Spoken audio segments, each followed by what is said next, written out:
Hey everyone, welcome to the 124th edition of DF Direct Weekly, which is and always shall be our weekly discussion show where we discuss the latest gaming and technology news. Not as many hot topics as there were last week, but there's certainly a lot to get through. Joining me first of all, John Linneman. Speaking of hot topic, I'd like to take you on a shopping spree there someday, Rich. I'm sure we could find some good shirts for you. Yeah, I could do with some. In the absence of new DF merch, definitely. And also joining us, Alex Battaglia. He's back. I'm back. Yeah, nice little holiday there. Refreshed. Got to actually start playing a game on PC, which was good. It's almost like a rarity these days. So I'm excited about that. I don't believe you, Alex. I don't believe you. But, you know, last time we were together, it's been quite a while now, hasn't it? Because 2 weeks, yeah. The last time we did a video together was the Ratchet & Clank 3-way.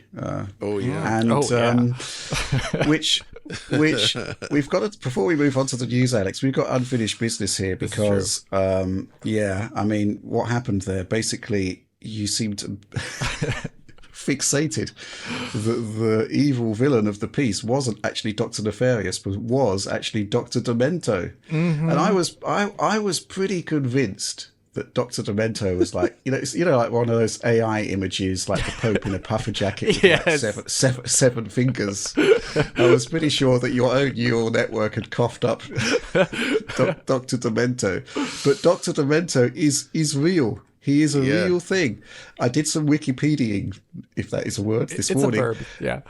Yeah, Barrett Eugene Hansen, known professionally as Dr. Demento, is an American radio broadcaster and record collector specializing in novelty songs, comedy, and strange or unusual recordings dating from the early days of phonograph records to the present.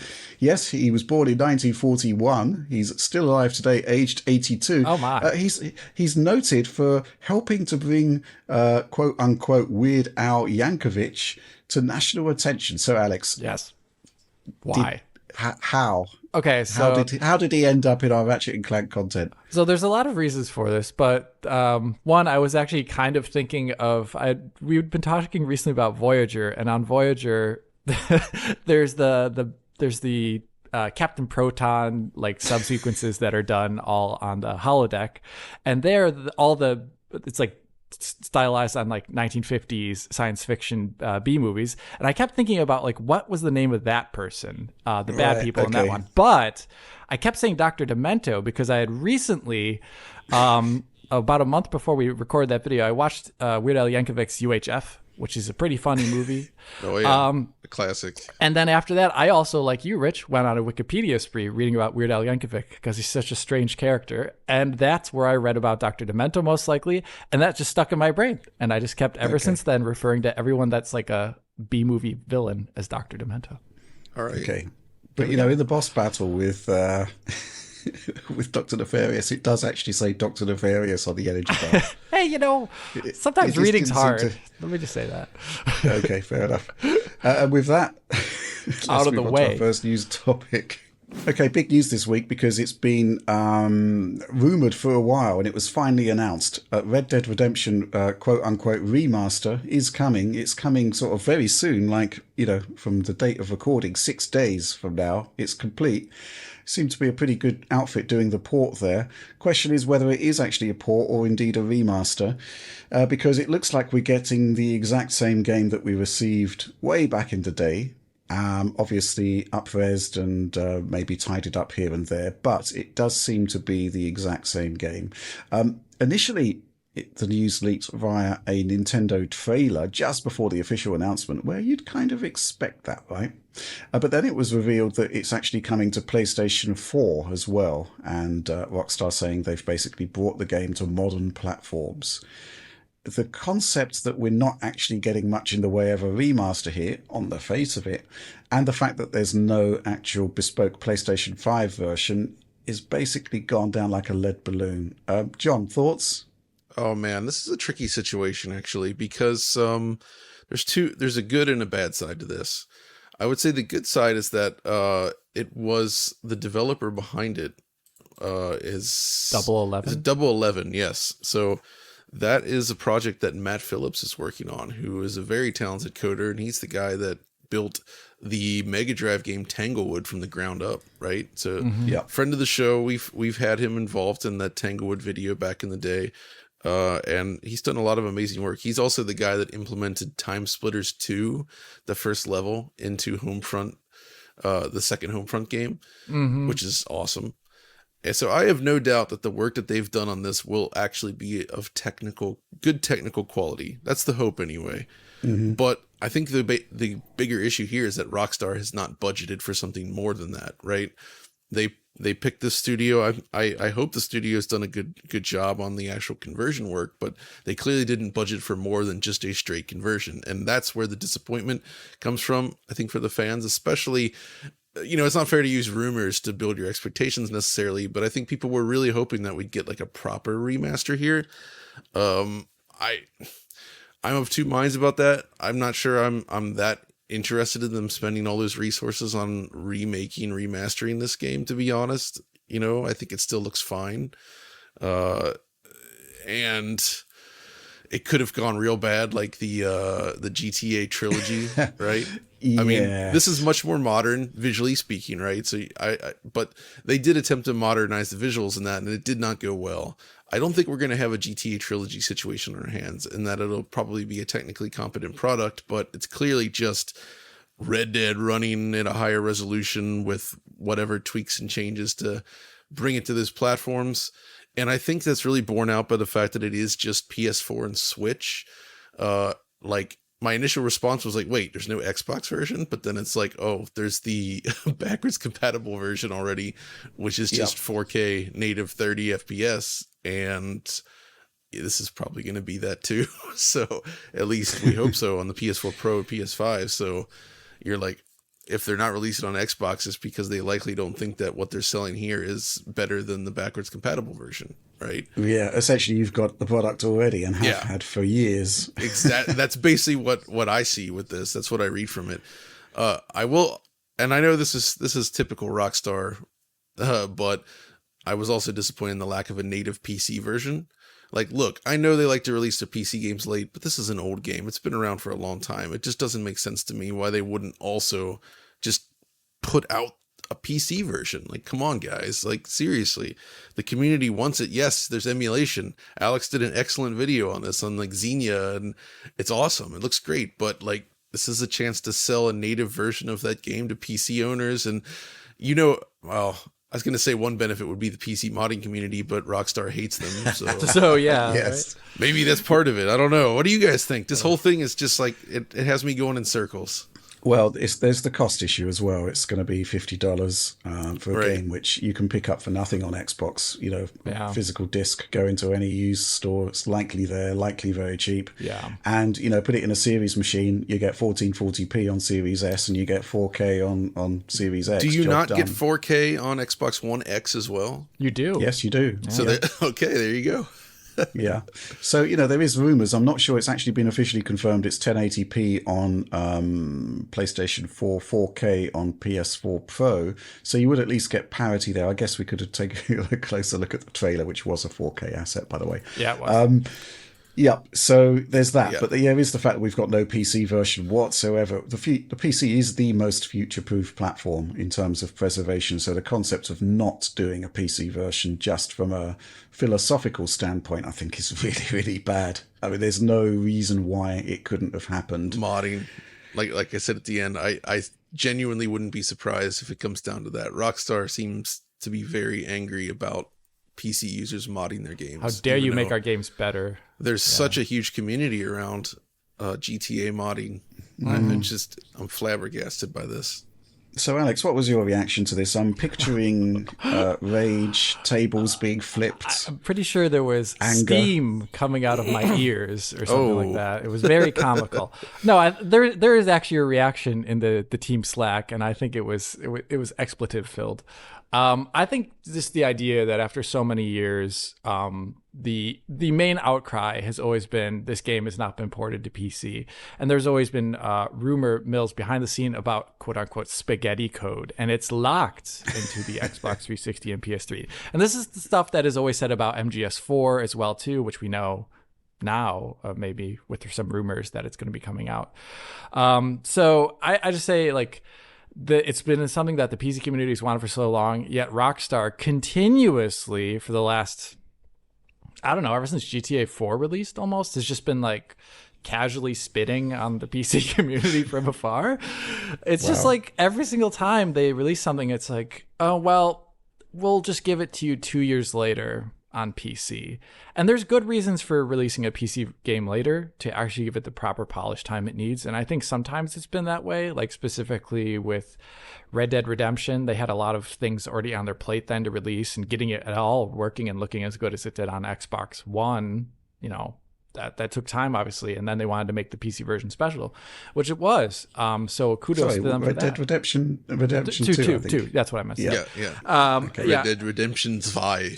Yeah, but then, you know, this again, and the fact that stuff like GTA 5 has been updated on the current generation consoles to have ray tracing and a new rendering path and all these things. That's right. And PC version, you know, the place where real-time ray tracing was invented long before it even came out on consoles. You know what? PCs don't get that for reasons, once again, completely unknown. It's just Rockstar does things with PC in a way that is just not super respectful all the time, especially when you look at the way Take-Two's approached modding for the older GTA games on PC. So I was super disappointing. There was some commentary afterwards by CEO essentially saying the decision to announce a PC version is up to the developer themselves. That almost kind of implies that there's a PC version that's just not announced or something. I really don't know what that means. But come on, like, it's cool that Switch players get to play this, but no one was clamoring to get a PS4 version, I don't think, of this in the same way that the PC audience has been for a decade now, like a literal decade. So, well, I'd say that the PlayStation audience hasn't been well served by Red Dead Redemption being locked to PlayStation 3 because it was a poor port to begin with. Still is. Yeah, there was obviously no backwards compatibility options there.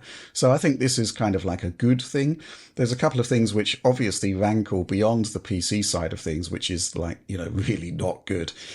First of all, the concept that in theory, if there's a 30 FPS cap on the PS4 Pro version of 4K, there is no reason that we're aware of why that cannot be removed for the PlayStation 5 version for 60 frames per second. Now, your modding action suggests that the code base can run at 60 frames per second with no ill effects, right? I mean, people after the video have commented that there's like small things, kind of like Dark Souls 2 style, if you've ever seen that. Like Dark Souls 2 has like very minor things about weapon degradation and stuff being higher. So there could be minor things like that, but the actual game playing it is completely fine. Yeah. Yeah, I do like the concept of spaghetti code, though. Is that like blast processing? It's just as technical of a term, yes. But it does look as though they have managed to, if there are issues there, they have managed to resolve them because, you know, regardless of what the game isn't doing, what it is doing is seemingly delivering a decent version of Red Dead Redemption for Switch, which can't have been an insignificant procedure. So, you know, there's things here which are to be lauded, and obviously we're going to be taking a look at it in due course. The Switch version, that is a good thing, right? Like, I think this could be a really nice looking game on Switch. Yeah. And obviously people are talking about emulation being used on the Switch version to get a decent PC version, which we're kind of going through the motions here in terms of various things which probably shouldn't go into. PlayStation, absolutely fine. But again, you know, every single PlayStation 4 Pro version we've seen that has had the frame rate unlocked and running on PlayStation 5 has delivered 60 frames per second simply because the gulf in specs between the two systems is so huge. I mean, we're seeing it now with Illusion's patches on hacked PlayStation 5s where he's basically going through his existing library of patches that unlocked frame rate for PS4 Pro and PS4, and they're all running just fine at 60 frames per second on PlayStation 5. So the concept that they weren't able to deliver that for PlayStation 5 is problematic. I guess from there, though, you would be wanting an Xbox version that also unlocks the frame rate. I think maybe there is something there, like where there's like this, like, I don't know, not necessarily a parity clause, obviously, but just this idea that if they do that, then, they don't have that on the Xbox, but they're not releasing an Xbox version. And I don't know. It just opens a potential can of worms that they maybe didn't want to deal with, even though it's unfortunate. It's going to be interesting to see if there is actually going to be any enhancements to the game that on a more subtle nature compared to the Xbox Series and One X versions, which are basically the 360 versions running at higher resolutions. It is possible we're going to be on top of that anyway. I mean, I have seen some people trying to do comparison shots on Twitter. Of course. Look, guys, it's got a time of day system. You know, if the lighting looks very different, it's because it's most likely a different time of day. It is. Yeah. Which basically means that the game will look entirely different. So, yeah, head-to-head comparisons from that perspective probably not a good idea. But, you know, we are only days away from the game coming out, right? And I'm kind of really interested in seeing it. But I do think it's a missed opportunity. I think no PC, unforgivable.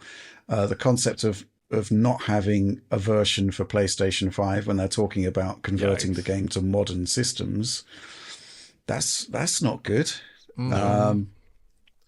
But I think, alluding to a point you made earlier, John, we're not going to be getting a GTA trilogy disaster, seemingly. It does actually look respectful to the original material. Which you can't it is. It is the original material. But but we've had, you know, there's been no promises made on anything other than the fact that you're getting a conversion of the original game, and it kind of fills a gap, I suppose, but not the entire gap, I guess. Any final thoughts on this one before we move on? No, not really. I mean,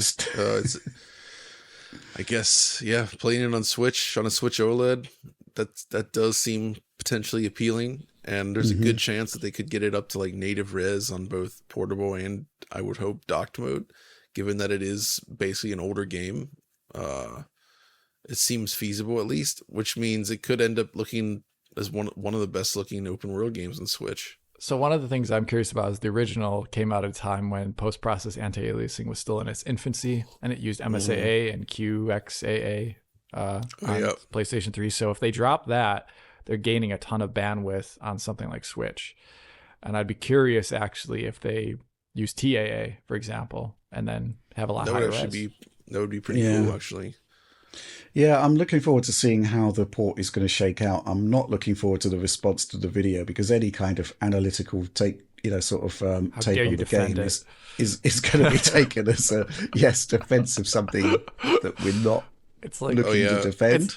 It's like every single time I covered like some controversial graphical thing, why does Halo Infinite look the way it is?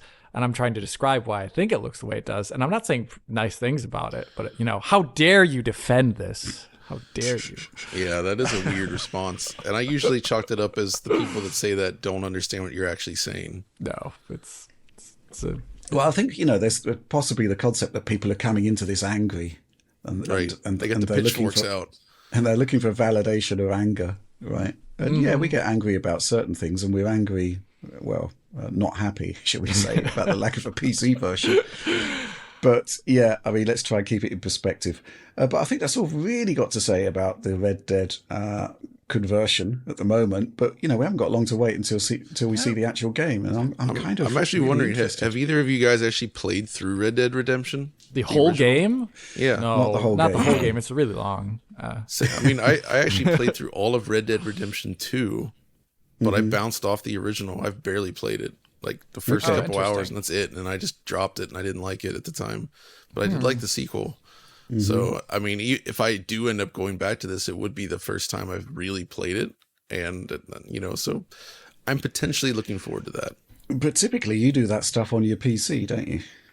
Now, yeah. Now that old games, you won't be on that. I mean, I used to do it on console mode, but yeah, now that I've got a giant OLED monitor, I'm like, well, I may as well just play it on PC. Yeah, I got that OLED. It's like there's not much benefit to consoles for me anymore. Yeah, you got that 6 screen, man. Oh man. Okay, well, that's the end of this particular news topic. But yes, obviously, we're going to be taking a good look at Red Dead Redemption, I guess, next week. I'm not expecting code in advance, but, who knows, might be surprised. Okay, so we're actually going to be recording the next couple of stories out of sequence with the rest of the Direct, because things sort of happened after we stopped filming, and there's a couple of big stories we want to share with you. So, yes, John and I are here, possibly looking slightly different, and Alex isn't. That's because of editing. So let's crack on. Okay, so last week, John, you did some testing with the new beta firmware for PlayStation 5, specifically the Dolby Atmos implementation that's being added to the system, which you've been eagerly awaiting for a long, long time. I think you said you didn't even think it would happen, but it has. Yeah. And you shared some initial impressions on that. And actually received, directly after filming the Direct yesterday, an email from Sony PR saying thanks for covering the Atmos support in PlayStation 5. And Mark Cerny caught the podcast as well and thought it might be helpful to shed a bit more light on how the tech works under the hood. So this is quite interesting, right? Because we obviously know on a general level how this is going to be working, right? Because Sony has its own 3D audio solution, and essentially it's got to be repackaged into the Dolby Atmos container, right? Mm-hmm. But we didn't really know the whole procedure of how it actually works, right? Precisely. Yeah. Okay. So we've got this statement here. It's quite lengthy, but let's get into it because it's really interesting stuff. So Mark begins. It's probably easiest to talk about Tempest-based 3D audio and the Dolby device support in terms of ambisonic audio, which is increasingly popular these days. And he notes that there are other strategies for 3D audio, including ones that use discrete 3D audio objects, but situations rather similar. So he says that ambisonic audio can be viewed as a pretty radical extension of stereo audio. With stereo audio, the game's audio engine, or the middleware being used, will add a sound source into one or both channels based on its location. If the source is to the right of the listener, it's primarily added to the right channel, and so on. With ambisonic audio, there are a lot more channels. Fifth order is very common and uses 36 channels, so it allows pretty good locality to the audio. A sound source is then added into those 36 channels based on location. The math is a bit more complex than when using stereo, but not overwhelmingly so. Because the audio processing is channel-based, albeit with 36 channels rather than 2 channels, the audio designer keeps very good control of mixing, filters, etc. And strategies like dynamic range compression, where audibility of certain important audio, such as player character voice, is ensured, can be used as usual. He continues.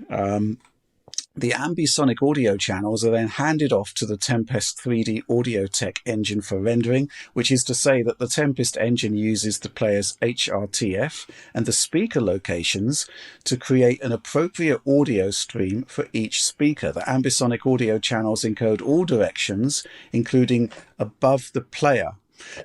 Even if rendering for headphones. This is very important because it allows a sound above the player to be processed in such a way to sound as if it is truly coming from above. This is, of course, where the HRTF with its encoding of head and ear shape comes in. Up until the most recent update, the Tempest engine would render the information in the ambisonic channels into headphones, stereo TV speakers, and even 5 and 7.1 audio setups. Now 7.1.4 has been introduced with its 4 overhead speakers, but nothing really changes in the overall Tempest rendering strategy. The 36 ambisonic channels already include audio coming from all directions, including above the player. To put that differently, the support of the 4 overhead speakers is first-class support. They are handled just like any other speakers. Also note the rendering latency for these new speaker setups is identical to what it has been in the past for stereo 5.1 and 7.1. As a result, the 7.1.4 experience for existing gamers should be quite good.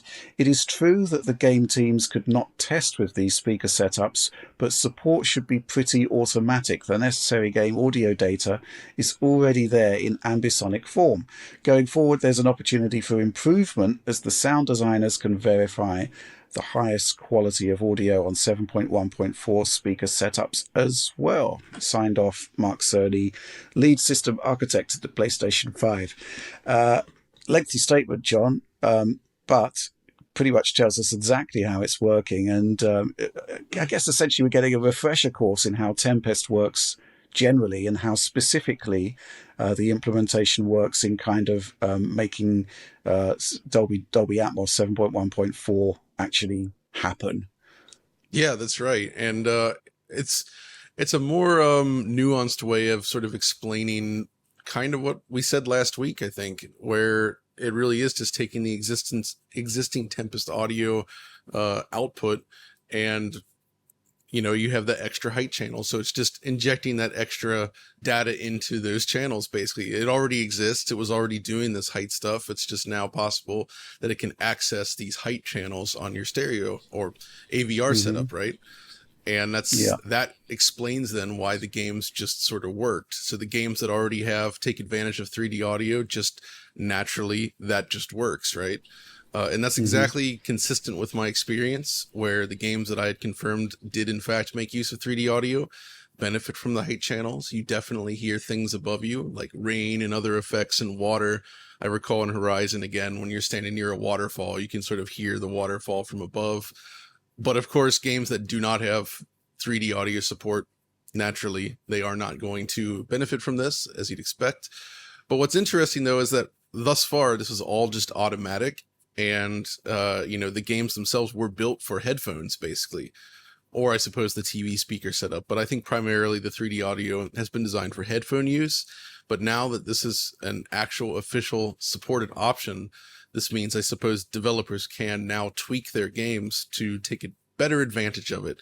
Because I think there are still differences in the way headphones work versus a speaker system in terms of the location of the drivers versus your ears and how all that stuff works. So I think there's definitely benefit to sort of tweaking that better for a home theater setup with Atmos channels. So it's kind of, I would imagine basically what we'd see is, you go into a games options menu right now, and I guess it can read from what the system is doing, but a lot of times they'll actually have things like headphones, home theater, TV speakers as an option that you can adjust in the game. And I suspect that they'll just have an extra option for Dolby Atmos, basically. Even though it's not, this isn't actually like an official Dolby Atmos soundtrack. It's just taking advantage of the Dolby Atmos format to access those additional speakers, right? But it's still fundamentally, it's the Tempest audio engine in action. Yeah, it's the interesting comment at the end there about opportunity for improvement as the sound designers can verify the highest quality. Yeah, I mean, when we've done some developer visits, the two that spring to mind, Guerrilla Games and Playground Games, their audio studios are just incredible. Yes. Mind-blowing. And so the concept that the audio designers could actually go in there and actually verify on a full-on 7.1.4 setup would actually just take an already impressive implementation to the next level. It would be tailored to that setup, I guess. That's right. The audio engineer will be able to test this in real time in a way that they could not before, and that's awesome. So I would expect this to improve over time. And he noted that the rendering latency for the new speakers is identical to what it has been in the past, and that is to say, all the different sound output options on the PS5 are still basically no latency. So you do not get a delay on audio, which is, I think, very important and something we were worried about with Dolby Atmos. Yeah. Well, we should actually talk about that sort of on a tangent from that, because the story that we did on last week's Direct actually aroused a lot of interest in terms of the Xbox side of things and the lag that is being experienced there. And you put together a test and basically did some, I guess, sort of crowdsourced data gathering on what's happening on Xbox. And I think those results are worth sharing. Yeah, that's right. So basically, someone raised the idea of like, hey, Hi-Fi Rush has a latency test in it. So my idea was, all right, everybody that I'm discussing this with, let's all go in there and essentially film the latency test in action using a slow motion camera, 120, 240, whatever. Most phones today have a slow motion option. So we all kind of did that. It was a bunch of different people posted their results, and we found that in all cases, there is in fact a delay when using Atmos, just as if we thought. Now, there's different levels of this. There are devices that can split this out, like the Shark. And if you're using eARC from your TV, the latency is insane. It's like 400 something milliseconds or worse. Like, it's unusable. What? Yeah, it's bad. But that's an eARC issue, right? If you go directly to an AV receiver, or you use something like the Shark to extract the eARC data, it massively improves things, right? And I think there's a lot of this sort of, placebo effect where like, oh, it's fixed. And it is improved, but it's not actually gone. And what's interesting about this is not the fault of the Xbox hardware. Rather, it's very much a software thing, because Windows 11, exact same problem. You get it on your powerful PC running Windows 11, has nothing to do with the power of the system. I also get the same Dolby Atmos delay. I've tried this across multiple AV receivers, because I've had several in here that all support Atmos, different ways of connection. I have a Shark as well that I've tested. All of these different ways. I've never been able to eliminate it. And it seems like nobody else has either completely. And because it's also an issue in Windows, I think it's just like it's some sort of software issue with how they're handling it. And I hope that they can address this, because the Xbox does actually have like true Dolby Atmos mastered games, right? And they sound really good. Like Gears 5 and Ori and the Will of the Wisps and everything. Like, you hear those, they sound amazing, but you get that delay, which is frustrating. Right. Is there any way to mitigate the latency, even if it involves using different... I mean, is Atmos, the whole 7.1.4 setup, just not usable without any form of lag on Xbox? I've not found a way to eliminate lag entirely. How annoying the lag will be is going to vary from person to person. You can kind of mitigate it by, like, TVs have like lip sync adjustment, and you can actually kind of correct for it. But all you're doing is adding extra lag to the gameplay, right? You're making the game less responsive in order to synchronize the audio and the video. So I don't recommend that. That's a good solution for video playback. But here's where it gets even weirder. This is only happening with interactive content. So like mastered Dolby Atmos soundtracks, if you watch, like, say, a 4K Blu-ray on your Xbox, or you're watching Atmos content through your PC, there's no delay. It just works. Right. So there's something else going on there. And it's really weird. And it's been there for a long time. But I don't know. It's just, this week was eye-opening, because I was talking with several different people that actually have been testing this as well.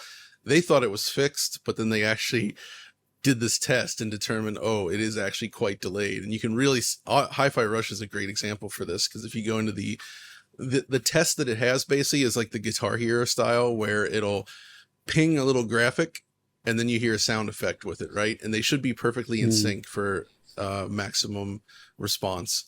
You can actually slide this thing left or right to sort of synchronize the video and the audio. And after a certain point, it says, oh, this is too laggy for a good experience. It's actually just above that, right? So it's just above that. It's just in that zone where it's considered, it can adjust the video to still be playable with adding a little bit of lag, but it's enough where it's out of sync. So yeah. So it's just specific formats, isn't it? Because there are uncompressed formats, which much better. I guess they're not using the height speakers, but they are. Yes, so they are lag free. For Xbox, I would recommend using the uncompressed options. Uncompressed stereo seems to be perfect. The uncompressed 5.1 and 7.1 are almost there. Just a very slight delay, but they're pretty much just, it's negligible. Even if you just use Dolby Digital, like just straight Dolby or the DTS option, there is also still a delay. It's just Atmos is worse. So if you want responsive audio on your Xbox, use uncompressed 7.1, 5.1 or stereo is my suggestion right now. Okay, fair enough. Interesting stuff. Well, that was a somewhat robust follow-up to last week's content. But I guess we should move on to the next news story. Okay, so the PlayStation 5 quote-unquote slim story has taken a new turn literally yesterday, and we're going to be reacting to it in a pretty hot fashion. Basically, it looks as though imagery for the slim, it's not really a slim, has emerged. First of all, there was a Chinese bulletin board that seems to have shown an image showing the top half of the console. And this was subsequently followed up by some video that has emerged that shows the casing being handled. Now, what's interesting here is that the video was actually preceded by comments from the guy leaking it, who was essentially saying that it's a match for the Chinese source, but it is a different source, right? So in essence, unless there's some massive kind of conspiracy going on here, it does look as though we have two independent people with two different sets of media showing the new PlayStation 5 console. And obviously this needs to be put into context with comments made by arch leaker Tom Henderson, who has been talking about the concept of a new PlayStation 5 with a detachable Blu-ray drive. But he's never actually called it a slim because he never actually saw it, so couldn't really comment on its dimensions. This is the first time that we've actually seen what purports to be the unit that's allegedly coming in September. And it's quite interesting, right, John? Still very much a PlayStation 5, but it has been significantly retooled. It's not exactly slim, which we could possibly infer some things from. But what were your first impressions? So it's very strange because it does look very much like the current unit, but it's hard to tell the scale from this video because it kind of depends on how large the hand of the individual holding this is. Because given the size of his hand versus the system, it does seem potentially smaller. But again, it's hard to gauge that because we don't know the person holding it. But what I will say, though, is that the most obvious difference does relate to the disk drive thing. And essentially what they've done is split the console faceplates into two. So on both the front and the back, it is now divided with this like sort of diagonal line running through it. So it's no longer a singular plate. But you can see these little plastic feet underneath there, under the lip, that suggests that they're still quite removable. But it is odd because, they're selling all these Spider-Man plates and the special consoles and all that, right? And that presumably that will negate these, right? And you will no longer be able to use the original PS5 plates on this model unless it is in fact the same size and it's the same connectors, but unlikely. Yeah, I think what I take away from that is that, the Spider-Man thing seems to be a limited edition, which they sold out ahead of time. So, if you bought the plates, then presumably you would already have a standard PlayStation 5. They're sold out now. Insomniac have indicated there's unlikely to be a new it's just we're kind of in that territory. If you remember like the Xbox 360 faceplates where they were doing that for a while, and then at some point they're like, oh, here's the new 360 Slim, new model, and now faceplates are gone, you can't use them anymore. I feel like we could be heading towards that, which is a shame. Yeah, it may be the case that the Spider-Man limited edition console was a limited edition and possibly even a last hurrah for the console, and it has sold out before the new model has even appeared. But what's interesting here is the disk drive. Well, first of all, with this new split design, it does seem like it's removable. Secondly, if you look at the bottom of the system, it now seems to be somewhat flat underneath the disk drive and more supportive of the console, which suggests that perhaps it can be used without that stupid stand. Because I hate that stand so much. You just touch the PS5 the wrong way and just falls right off the stand every freaking time. And because of how I have it in my system back there, I have to pull the system out, put that stand in place, and very carefully wedge it back in there. It does not stay on the stand. This is the horizontal configuration you're talking Vertical's about. Fine because it screws onto the bottom, but horizontal is horrible with this thing. I hate it. Yeah, it's genuinely garbage. A great solution. This looks much better, so that's good.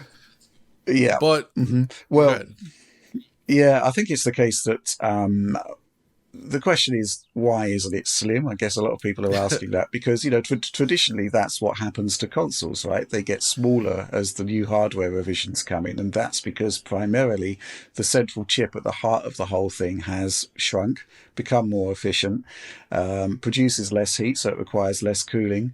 And there's the suggestion that possibly that hasn't happened here. We've already had a die shrink on the PlayStation 5 from 7 nanometer to 6 nanometer, which isn't a revelatory change. There's a small drop in power consumption, but fundamentally it's still of the same kind of silicon generation. It's more of a refinement of the existing process. It may well be the case that there is no further die shrink.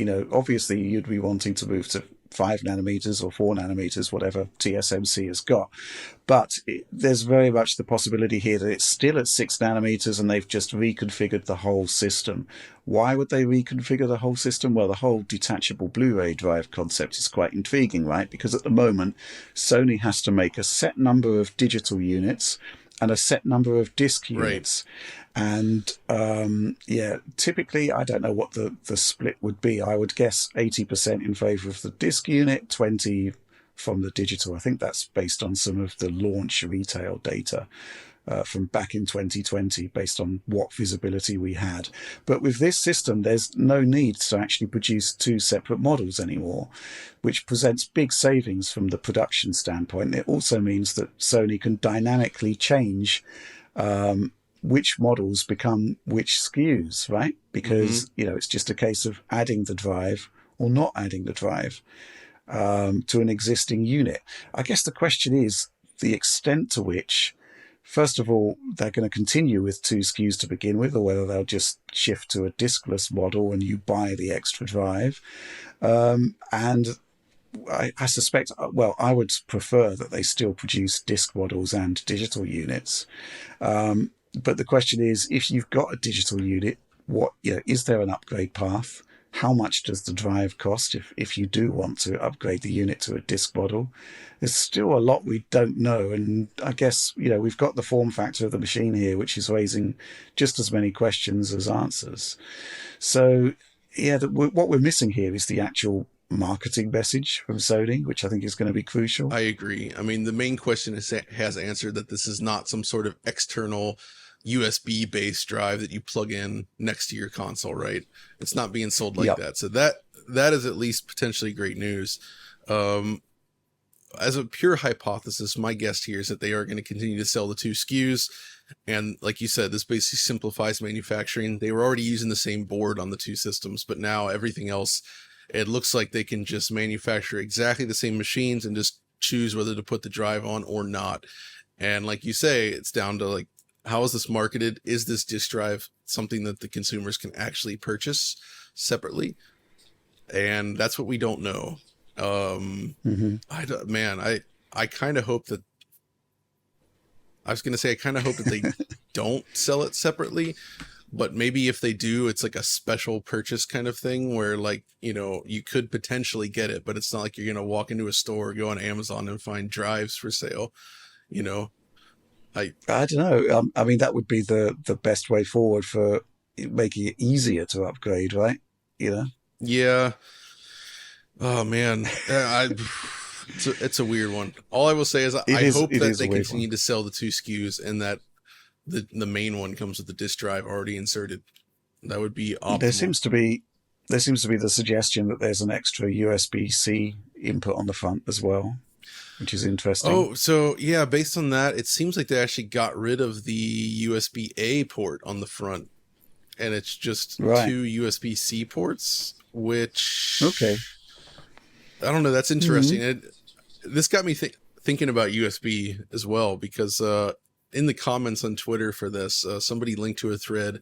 So EVO 2023 just happened out in California, right? The fighting game festival. And PlayStation 5s were in use. It was very hot there. Lots of systems side by side. They were using the rear USB ports on there. And apparently the heat coming off the power supply combined with running all day and just the heat from the venue was actually causing damage to USB cables, like melting people's USB plugs and causing cable damage and other issues like that in some cases. So I don't know. I never thought about that before, but the USB seems to be kind of a weak point on here, and it's kind of a bummer to see just USB-C on the front now, though presumably you could still use sort of a connector, to adapt it to USB-A, since that's just a straight pin to pin sort of thing. It should work fine, but still. I think possibly there's a case that the DualSense controller will come with a USB-C to USB-C cable. Wait, just plugs in at the front. Actually, what did it come with? What does it come with by default? I actually forget. Is it USB?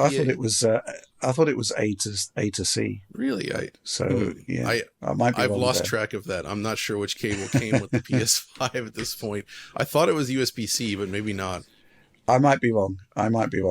But I don't know. So actually, maybe this, let's say it is USB-C, maybe the whole purpose here is that with PSVR 2 on the market, that uses one USB-C port, and then they want to keep another USB-C port for controller charging. Maybe, I don't know. It's not that you leave the PSVR 2 plugged in all the time, or at least I would imagine not.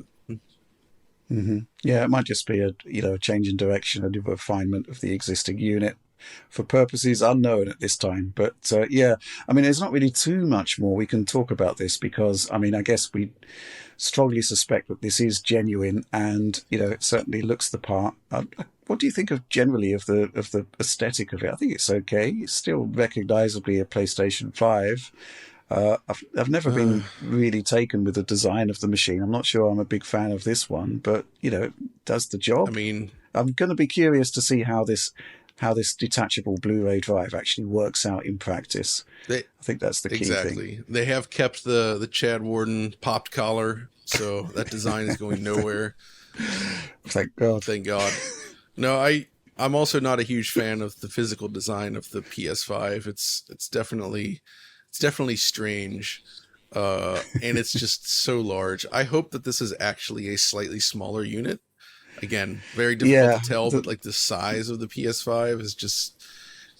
The guesstimates I've seen have been basically 5 centimeters shorter, but still approximately the same width. Yeah, it'd be interesting to put them head to head, but also interesting to see just what they've done inside. There's people asking why are we doing this new model if it's not actually slimmer, but let's see it in the flesh. And obviously there's going to be a lot of advantages to having any kind of smaller machine, shipping costs, for example.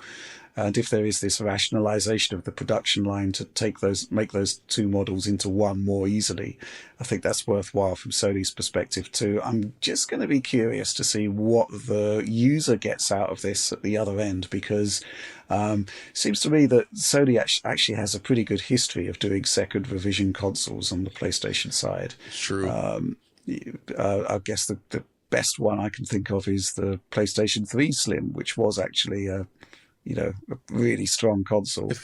And of course the PS4 one was actually pretty good as well, thinking about it. Massive efficiency savings there.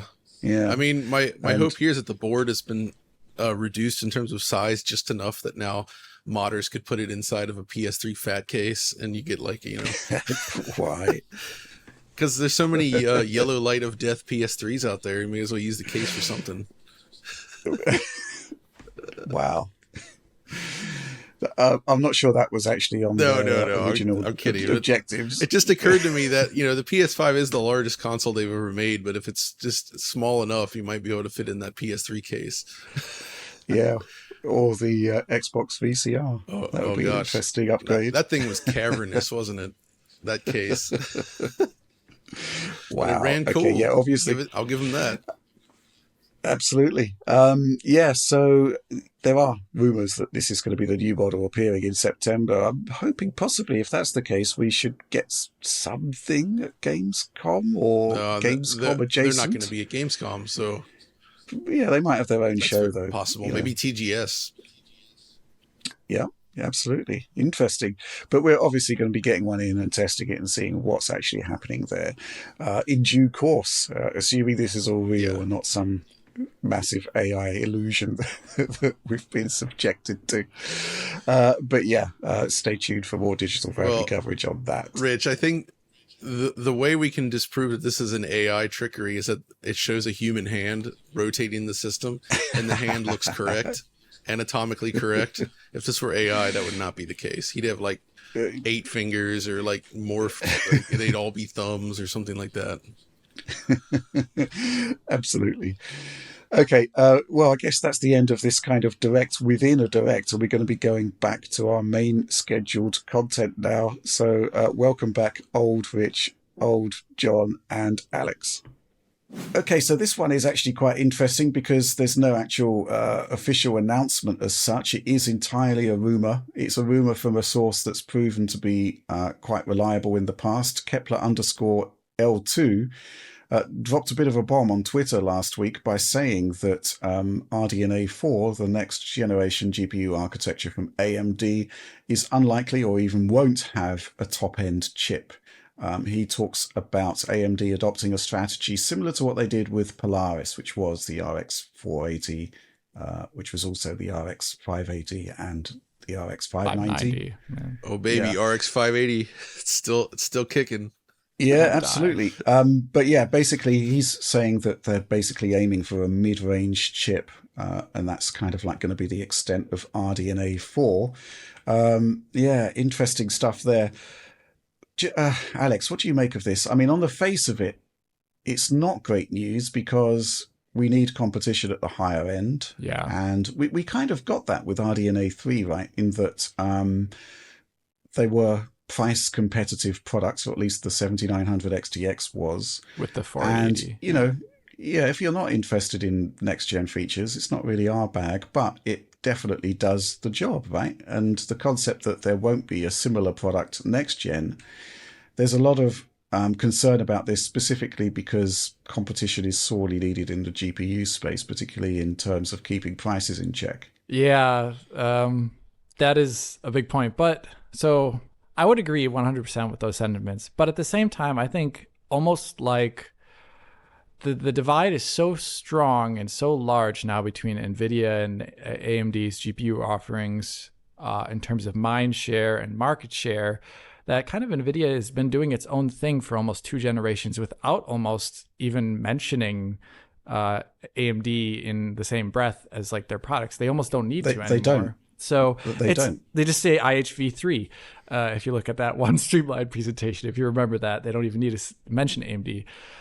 So I almost feel like competition is kind of just gone. And from the AMD side of things, and Intel's the only one at this current moment in time who could perhaps make leeway in the market like they have with a A750 primarily and A770 being competent enough and priced so dramatically lower that you just get them, and also they come in pre-builds and things like that. So that's where it's coming from, I think, at the moment, not so much from AMD side.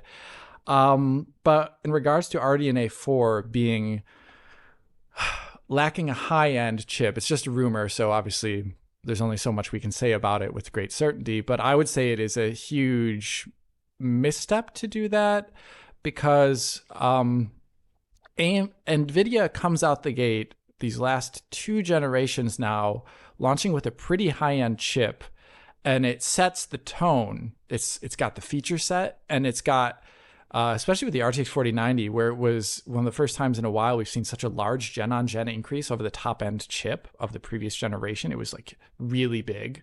And it just sets the tone like this is the future of graphical computing. And then everyone's thinking, oh, that's where it comes from NVIDIA. And then they look down the stack and they buy what they can for themselves based upon their budget. And it sets the tone. And I think AMD needs to set the tone to actually get mindshare back.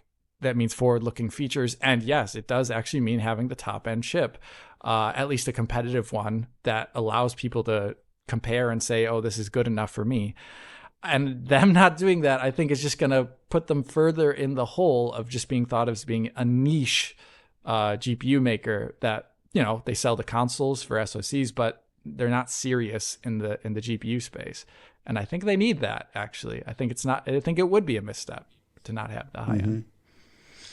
I get what you're saying. I agree to a certain extent. The concept of having the top end performer in the stack is basically extremely powerful, and it does set the tone for basically the entire stack, even when you produce misfire products further on. My down. Goodness, Nvidia's king of that. 4060 Ti in particular was the concept that any GPU can actually run slower than its predecessor in any scenario isn't great. The 4060, the concept that the 3060 has more memory, the 3060 has more memory in an era where we kind of desperately need more VRAM. It's becoming more and more apparent with every sort of major new game.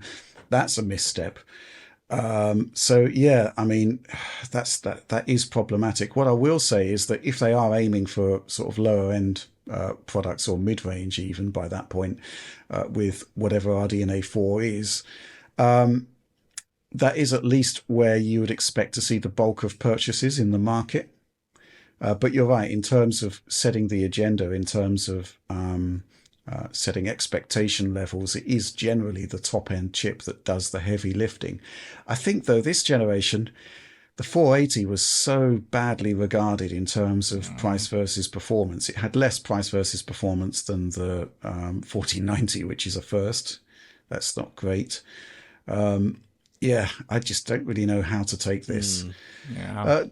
Yeah, at least I guess if we look back historically, the 480, the Polaris chip, which is being equated to this potential RDNA4 offering, was a really strong performer, and it did persist for a long time with various sort of respins and clock speed boosts. And to this day, you know, people still really like their 580s. I saw this week that a Chinese manufacturer has made a 16 gigabyte version of RX 580. Amazing. I kind of want to see it. You should get it. Kind of want to see it. I did go to the Chinese site to see, you know, if I could buy one, but it was out of stock. Oh man, it's popular. Yeah, what a bummer. It's popular. John, yeah. Do you have any thoughts on this? I mean, it's not really your lane, the mid-range PC, but PC space. May I ask you to peer over at your Slack window, gentlemen, because I would like to show you AMD's high-end GPUs of the past, and you can pick which one you like, and maybe we'll understand why. Here we go. Ready? Go on. Hit me up, dog. We've got two. Okay, so John has posted two pictures here, the Radeon 7 and John's particular favourite, the Fury X. Yeah. Yes. This my friends, is the high-end Radeon of the past. So yeah, maybe those aren't the best. Those aren't the best, right? I do, yeah. I mean, the Radeon 7 was okay. It's still got 16 gigs of memory, but it is essentially a die-shrunk Vega 64. I do like the design of the Radeon 7, though. It's very bold with that. Yeah, it's like brutalism in a GPU form. Gosh, brutalism. Oh. Yeah, the Fury X, though, that was a bit of a disappointment. I do remember the overclocker's dream. It was announced as, and I got the GPU in, and the results came in. It's like it can't be this mediocre, can it? And you try to overclock, and I added 50 megahertz to the core clock, and it was crashing. It was clearly a chip that was, I mean, the very nature of a GPU that's got an external sort of water cooling solution suggests that it's been taken to the limit. Yeah. I would love to have like a little side video where it's like the Fury X corner where you just try to play new games on a Fury X and see how they fare. Oh my gosh, yeah. That would be phenomenal. RX 580 will wipe the floor with it. Look, one thing I will say is that the AMD of today is a very different company to the AMD absolutely. Because typically the playbook from back in the day was that every generation you would get one new chip, right? And then basically last gen's top end chip was, became the mid-range chip, and that kind of cascaded down throughout the generations. However, the AMD of today is in rude health. They're doing really, really well. They basically own a lot of mindshare in the CPU market. Oh yeah, for good reason. They do great there. Excellent products. And I guess the question is, how do you transplant that success to the GPU space? And it's going to be difficult because, say what you like about Nvidia, but they don't rest on their laurels in the way that Intel did. I agree. So my thought really is kind of in line with what you were saying, where I am disappointed that they're not aiming for a high-end product, because I feel like that is necessary to sort of keep the competition in check, to keep Nvidia on its toes, and just like ensure that there's like this fair competition there. Like now Nvidia has no reason to like price their Halo product as anything other than whatever they want. They can put the price up as much as they want at some point, right? Because it's the high end, out of reach GPU, and it is something to aspire towards. And I feel like AMD could really use a product like that as well. Well, I do think that there is a PR problem for Nvidia at the moment in terms of pricing. That's beyond doubt, and certainly in terms of sales on lower end products, I'd say they've probably been mediocre. We don't obviously have a huge amount of visibility on those figures, right? But certainly consumer sentiment is such that they're thinking twice about an Nvidia purchase and then realizing that they've got to buy an Nvidia product anyway to get access to these cutting edge features which do have value. I think it's been quite interesting actually to see the discourse on DLSS 3, where obviously, it came out. We produced a video which basically pointed out where it works, how it competes with existing frame generation solutions, where it needs to improve. And then there was a lot of basically, I'd say, focus on the negative aspects of it and the poor implementations elsewhere. But you look at the sort of user response to DLSS 3, and it's actually proving to be quite a successful feature, I'd say. It's certainly awesome. Certainly in terms of an age where CPU limitations are becoming far more profound. That was something which we kind of saw right at the very beginning, but we didn't realize it would be that profound. Oh my gosh, yeah. We hadn't seen The Witcher. We hadn't seen Hogwarts. Yeah. We hadn't seen all these kind of mediocre porting efforts. Yeah. So, I think NVIDIA's got a lot of work to do to actually recapture sort of more positive sentiment from the audience in terms of pricing, because beyond the 4090, 4070, I'd say they did okay there in terms of delivering a balanced product, but it still wasn't a huge gen-on-gen boost. The other ones have just kind of not gone down particularly great, right? And that's not a great track record to take into the next generation. Maybe then AMD's focus, obviously, if they're not going to focus on the high-end card, like they need to do everything they can to make their solution, their software solutions, really compelling, right? They've got to match some, and it's easier said than done, like the DLSS range. They need to find some way to, implement features that make people say, I want to use that, right? Like people want to use DLSS because it's a really, really good solution, right? Most people don't really get excited about FSR, right? It's not that it solves a problem, but it's not something you go out of your way to like, yeah, I want this FSR. I really think they need something to really showcase their GPUs. And if they could get like a compelling software reason and sell these great mid-range products, I think that is pretty compelling for a lot of people. Because right now it feels like AMD's popularity stems just from like they're cheaper and have more memory on average, rather than like this is a super exciting product, right? I think AMD is doing a great job of highlighting where Nvidia is failing. And it is primarily in terms of pricing of the higher end products that are not the 4090. So, for example, they really made a misfire with the 7900 XT, which was like, again, similar to the 4080, had worse price versus performance than the higher end products. But the prices have come down on that. It's actually sort of starting to look a lot more reasonable now. But it was a misfire from to begin with. And that is the first, that is the marketing impression that's going to stick with people. Again, though, building your business based, I don't know. Just targeting like the weaknesses of your competitor. It's bad. In that sense, isn't that interesting? Again, the PC gaming space, people talk about stuff that impresses them.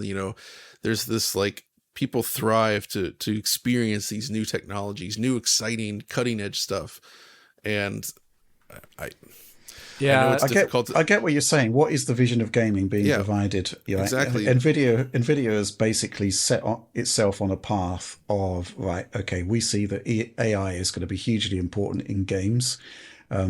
They come up with DLSS. They come up with DLSS 3.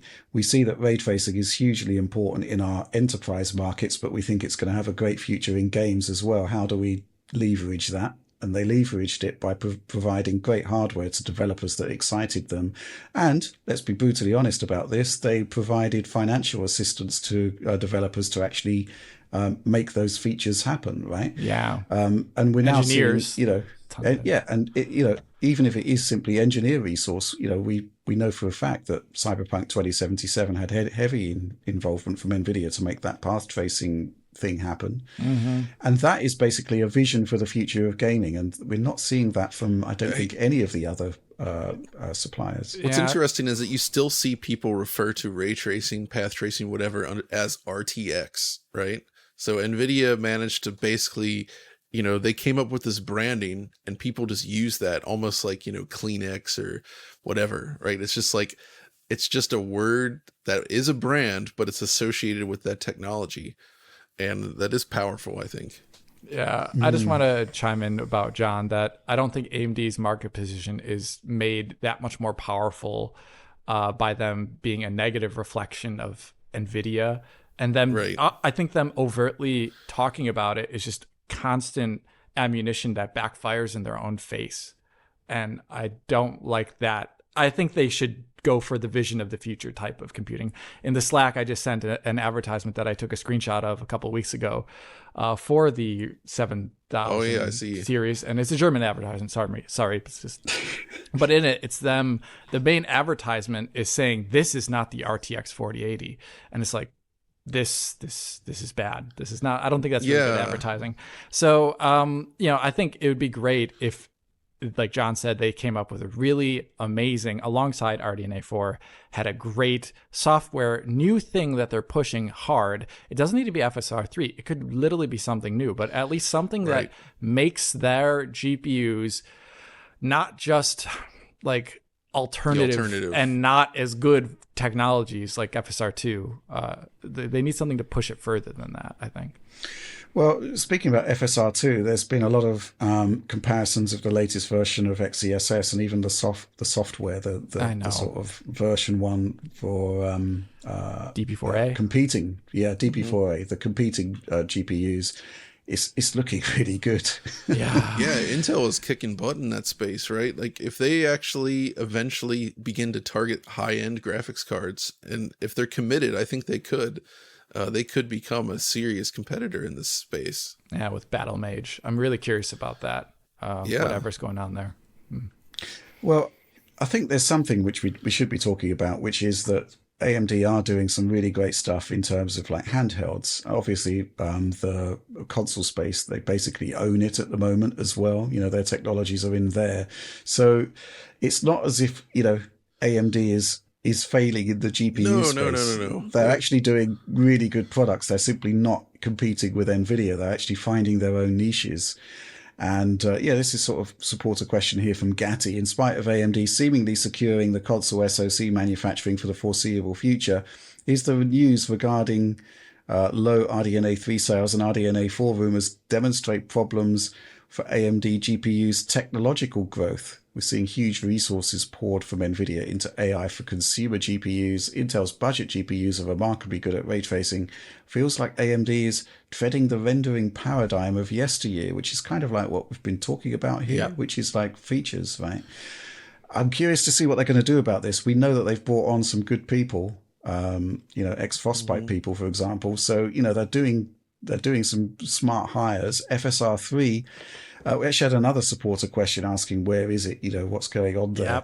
They did say it would ship this year. There's still quite a long period left in this year. Very curious to see what they're going to be doing there. The question is really, are they going to invest the money to take on Nvidia and the resources? And are they going to take them on directly, or are they going to indulge in this sort of a guerrilla strategy, which they've got at the moment, while also carving out niches elsewhere, valuable stuff that's happening but isn't Nvidia adjacent? Going to be really interested to see what RDNA4 is all about. Do you think, Rich, that they could pull another Ryzen at some point? Because, Ryzen kind of upset the market and rocketed them to success in the CPU space, with Intel being the monolithic giant there. Like that's exactly the situation they're in here with Nvidia. I mean, do you think there's potential for them to actually compete? Oh my gosh, I have to say something here. Okay, go ahead, really Alex. Briefly, but we were just talking about Halo products, but Zen 1 was not known for its capturing that mid-range market immediately after launch. It was known for capturing a high-end Halo product market of what is it called? I always forget the name of the server, kind of like the HDET. It captured that high-end desktop with Zen, with the Ripper, the Threadripper series, and that's kind of what gave them the market shock. They captured a high-end segment, and them not doing. I almost feel like that reflects on RDNA4 then. Right. They need to do that same thing. They would need to capture that high-end market and get the share there and then work downward. I don't know. Okay. Well, there's two ways of looking at this. First of all, the competition. I mean, it wasn't just the Threadripper, right? They brought in an 8-core CPU for an affordable price, which Intel was only doing in the high-end desktop space at the time, right? That was kind of like the shock factor. But then it turned out that, the Ryzen 5 with 6 cores and 12 threads actually turned out to be a really good product up against Intel that was only doing 4 cores and 4 threads. So the effects did kind of cascade down the stack. The two things I would say here, a good point in favor of AMD and a bad point against. The bad point against is that they don't have that kind of sort of complacent competitor in the market with Nvidia. Okay, they just don't. They don't have that.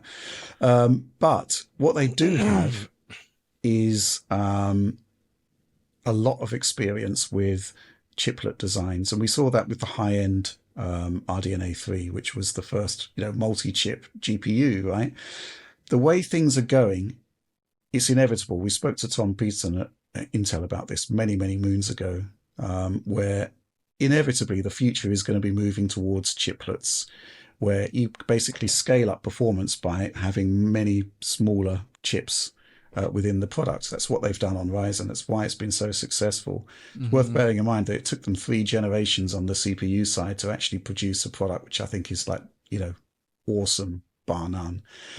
Can they do that in the GPU space? Maybe the situation with RDNA4 possibly not having high-end parts is down to the fact that the chiplet side of things still needs work. There didn't seem to be a massive win by going with chiplet for RDNA3. It seemed like a proof of concept more than anything. There was no performance win there that we were aware of, and it was a complex product. Maybe this is kind of like the proof of concept, but it needs a bit more baking in the oven before they come back. But that's an area where we don't know what Nvidia has cooking. But inevitably, they are going to be moving to chiplets, and maybe that's where they do get that performance win that is game-changing, right? Because that's what Ryzen was all about, I think. But, lots of obstacles there before they can actually get there. Obviously, going to be interested to see the products and whether there is actually more to the architecture than just exactly what we've got now, but faster, right? Because I think that's the other thing, right? Nvidia isn't just about producing more performance; it's about a tailored package of features and performance, and those features are clearly worthwhile. I don't think we've got too much more to say about this, but clearly we had a lot to say about it. Oh yeah.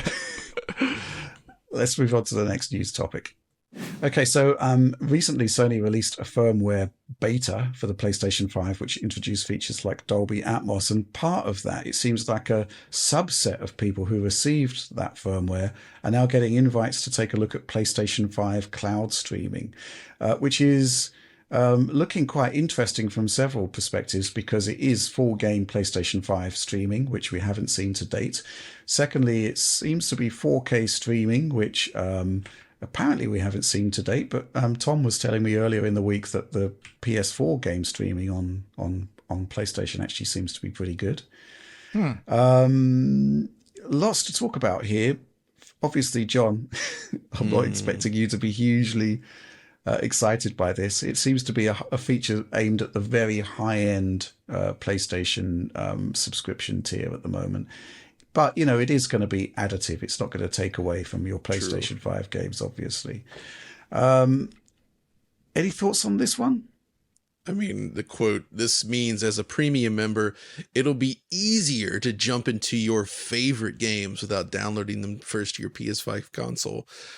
This statement it's just rattling around in my head. It's this idea of your favorite games, you're going to play them in lower quality. The games you love the most, you're going to just accept this lower quality presentation. It's like you buy a 4K movie, it's like you can insert the disc, but what if you don't want to insert that disc? And we'll just give you a 240p YouTube version or something. That's what it feels like. It's just like maximum convenience for lower quality, and these are supposedly your favorite games. So you've not seen it, John. You say it's 240p. That's ridiculous. It's not going to be that bad. I'm sure it's going to be fine, but like it's not going to be better than native playing them on the hardware. No, Well, it's not. No, I mean, I think that's kind of like the sort of given at the moment. It's optional.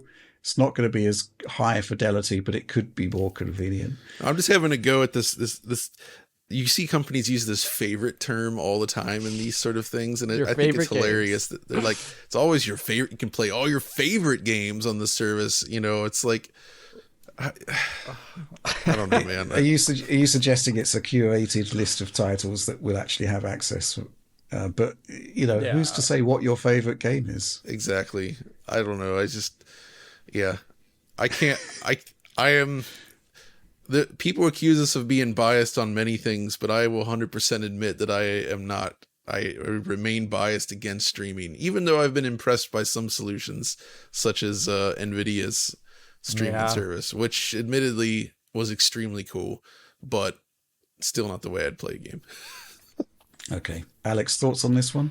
Well, I mean, it's good to see them upping the quality, where I would say it's been a while since we've seen xCloud being changed much at all. Yeah. So I mean, xCloud's still 1080p. Yeah. So I feel like this is a good way to push forward on the Sony side.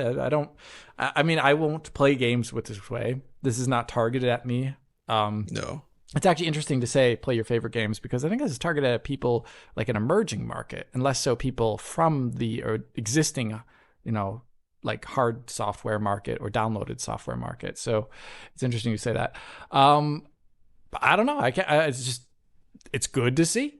I can't really say too much more than that. Well, Insider Gaming, Tom Henderson once again comes up with the goods on PlayStation technology with a strategically placed leak, which seems to be suggesting that Sony has a project name for this. It's Project Kronos. And essentially it seems, well, he's saying that Sony has a total of 28 data centers across 15 metros for the PlayStation 5 cloud streaming rollout. The plan is to launch the feature fully in financial year 23, which is basically, now until March 24. There's also an interesting thing about the technological side of things, where apparently Sony's Future Technology Group has designed a completely new network storage solution based on PCI Express, NTB, which leverages NTB and the PS5 I/O co-processors. The final product is a custom storage server under the code name Cura, which reads up to 5 gigabytes per second with less than 1 millisecond latency. It's important to point out that the 1 millisecond latency isn't gameplay response, it's storage response. A couple of points I'd like to make on that. First of all, why is it that all of these code names are sort of like serial killer code names? We have like Project Trinity, PlayStation 5 Pro is literally the serial killer from Dexter. Project Scorpio, Xbox One X, literally the serial killer from Dirty Harry. I'm pretty sure it is. Yeah. Kronos would be an interesting one. But... The name Kura at least makes sense, because that can be the word for like warehouse in Japanese. So storage, right? That kind of makes sense for like a giant data center related thing. Yeah, this custom storage server is quite interesting, because if you think about it, the PlayStation 5 local storage is extremely fast, extremely bandwidth heavy. For a cloud system, they're going to need a server infrastructure setup that basically allows that level of speed and bandwidth across a multitude of PlayStation 5 units that are integrated into server blades. And if you've got like, I don't know, a library of 200,000-300,000 games, you can't have those 1,000 games sitting on a conventional PlayStation 5 SSD. They're going to need some mass storage solution to make this happen.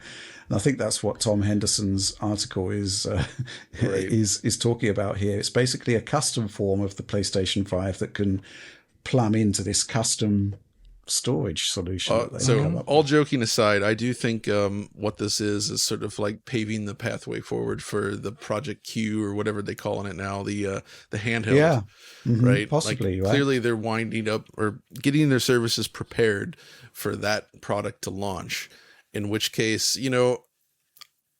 regardless of how you feel about the product itself, like a higher end streaming solution could be quite good on a small portable device like that in terms of image quality. Yes. So there is at least hope that what they will release will look and perform well, because I think some of our concerns with that thing was that their current streaming solution with PS Now in the past wasn't great, right? So this sounds like they're trying to make massive steps forward in terms of improving image quality and performance. Yeah, and if some of that research is basically filters down into a better remote play from local consoles, I'd be all for it. I mean, that's kind of always been our stance on the Q handheld. It's just that remote play is a bit rubbish at the moment. It's not great. It's mediocre. Yeah, it needs exactly. improvement. So this Possibly might be the cloud. Yeah, the cloud is one potential route forward, and there may be implications for better sort of quality from the local solution as well. Yeah, I mean, we're going to be keeping an eye on this. I've been trying to actually find or get access to this solution. I've asked Sony, that they're looking into it, and I actually asked our supporters if anyone has access, but nobody seems to. So I'm curious. I don't have access either. Yeah, I'm curious who has access. I mean, I saw that an email is going out to select people who had the firmware. Yeah. So maybe only one of the servers has been activated. One of the metros purposes. One of the metros. Yeah. No, Alex, it's just literally one server. They just turn on the one server. Yeah, well, we'll be following this with much interest. Also very curious to see what more serial killer console code names are going to come up. Durango, the Durango serial killer. Oh my God. Let's move on to the next news topic. Okay, so this week it's QuakeCon. It's Bethesda / id Software's showcase of all things Quake and all things adjacent to Quake. And I guess the big news, the big release is that Quake 2 has actually been remastered by Night Dive Studios. Much more than a remaster, I'd say, if we're calling Red Dead Redemption a remaster. Oh, yeah. Much more than a conversion. Man, this product is pretty astonishing, right, John? Yeah, so it's essentially... So the package itself is pretty vast. So you have the original Quake 2 campaign. You've got both of the original add-on packs. You've got Quake 2 64, which is a different original campaign. And then you have a new campaign from Machine Games, which is phenomenal. It's extremely well designed. But then they've also done a lot of other cool stuff. So obviously, visually speaking, they have updated the engine. And it is running on Kex, of course. But they've made a lot of changes to sort of retain a look that is comparable and faithful to the original Quake 2, but still improving many things. And they even released a nice tech blog on this, which shows some of those changes. And I'll go through this in my video, of course. But needless to say, it does actually make a general improvement, though. It does, again, kind of change the visuals in some ways over the original, which some people may or may not like. And obviously, this version does not have the RTX support. So Quake 2 RTX was kind of its own separate thing. It is GPL as well, which means they could not release this in a product that is for sale, especially on closed platforms like consoles, right? So GPL is off limits. But we already have Quake 2 RTX. That exists. Does not go away. And in fact, just like that, I believe this is free for owners of Quake 2 on Steam. It is. Which is awesome. It's great. So all of that stuff is really cool, but they've also done things like updated the AI. So the AI now behaves differently. Like those, I'm forgetting what are the names of the guys? Oh no, with the big metal arm that charge at you. Whatever. I Those forget guys now, and others as well, they can actually like jump and navigate the environment in new ways. Like, let's say they're up on a platform and you're running around on the ground. Before, they could just shoot at you, but now they can actually leap down from there and come straight to you. The guys with the metal arms can leap across huge chasms. Like the first time I saw this, there's that room where early in the campaign, in the second unit, where you lower this bridge into lava by pressing the button, right? You lure the enemy into the platform, press the button, he goes into lava. Well, I pressed the button too early, and he stayed on the other side of the chasm. In original Quake 2, he would just basically run around in circles, and you'd shoot him. Being very angry. You could shoot him from afar or wait for the bridge to come back up, press the button, drops in. To my surprise, though, this time he actually leaped over the entire chasm and did an attack directly into me, which had never been done before. And I was like, what the heck? So there's a lot of surprising AI behavior, especially if you've played a lot of Quake 2. You're going to see them do things they've never done before. And that also applies to level design. So they actually went back through a lot of old Quake 2 files. They found animations, they found level data. They even found stuff like buried in post-release, like Quake 3 experiments. Like in the very first level, again, I've played the first level of Quake 2 probably 1,000 times over the years. Like it's just, you go through it a lot, right? There's that set of windows in the first hallway when you go outside and you see like just the orange sky, you know, the lights flooding into the room. Well, this time I saw there's geometry out there and I'm like, wait, what the heck? There's actually something out there. And I look, get closer, jumped up on the window ledge. It allowed me to do that. And then you drop outside and there's a whole new section that did not exist before that then connects to the other side outside through like a little water canal. Oh, that's different. And this was all stuff that was originally in the files that they essentially piled up or polished up and put it into the game. And there's a ton of little things like that that really feel special. They even have like this museum stuff. Like I was shocked by this. It's like, oh, you can watch a video of the E3 97 version of the game, the E3 demo or the ECTS demo. But then under that, they're like, play the E3 demo. So you just click on that and suddenly you can play the map and from that original E3 demo, which is super cool. So it kind of takes you through all the original like material they released, the marketing stuff. You can play the old demos, like all that stuff's buried in there. And apparently there's a ton of other like unfinished pre-release map stuff buried in there as well that you can access. And it's just packed with that. And then, like I said, the Machine Games campaign is really, really good. It pushes it way beyond what Quake 2 could have done back in the day with large, much more geometrically dense environments that almost kind of resemble, as I showed Alex, like levels from Riddick. And, you know, there is DNA there with machine games, obviously. Yeah. But they also like love to throw around huge numbers of enemies, which was not feasible in the original Quake 2, given the, you know, requirements, right? You can't fill the screen with 50 enemies in Quake 2 in 97. Like nobody's computer could run it. But they do that here. So you get this like insane experience, which is awesome. And then of course, it's also on consoles. And if you're playing on PS5 and Xbox Series X, and I presume Series S, I don't know the resolution yet. On Series X and PS5, you get native 4K, you get 120 frames per second, and some of the best, like the controls are so good. It's probably one of the best controlling shooters I've ever experienced on a controller. Like I only played Quake 2 with a mouse and keyboard. That's how you play it. But the controls were so satisfying on console now that I was actually shocked. Like it feels great to play it there. It's very satisfying, which was not the case with the Xbox 360 conversion included with Quake 4, which felt horrible on the gamepad. Yeah.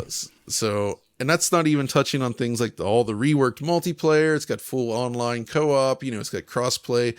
It has 8 players split screen. If you're really nuts, which I really want to test, but finding enough people and enough controllers to do that is proving challenging. I'm going to see, but it's tough.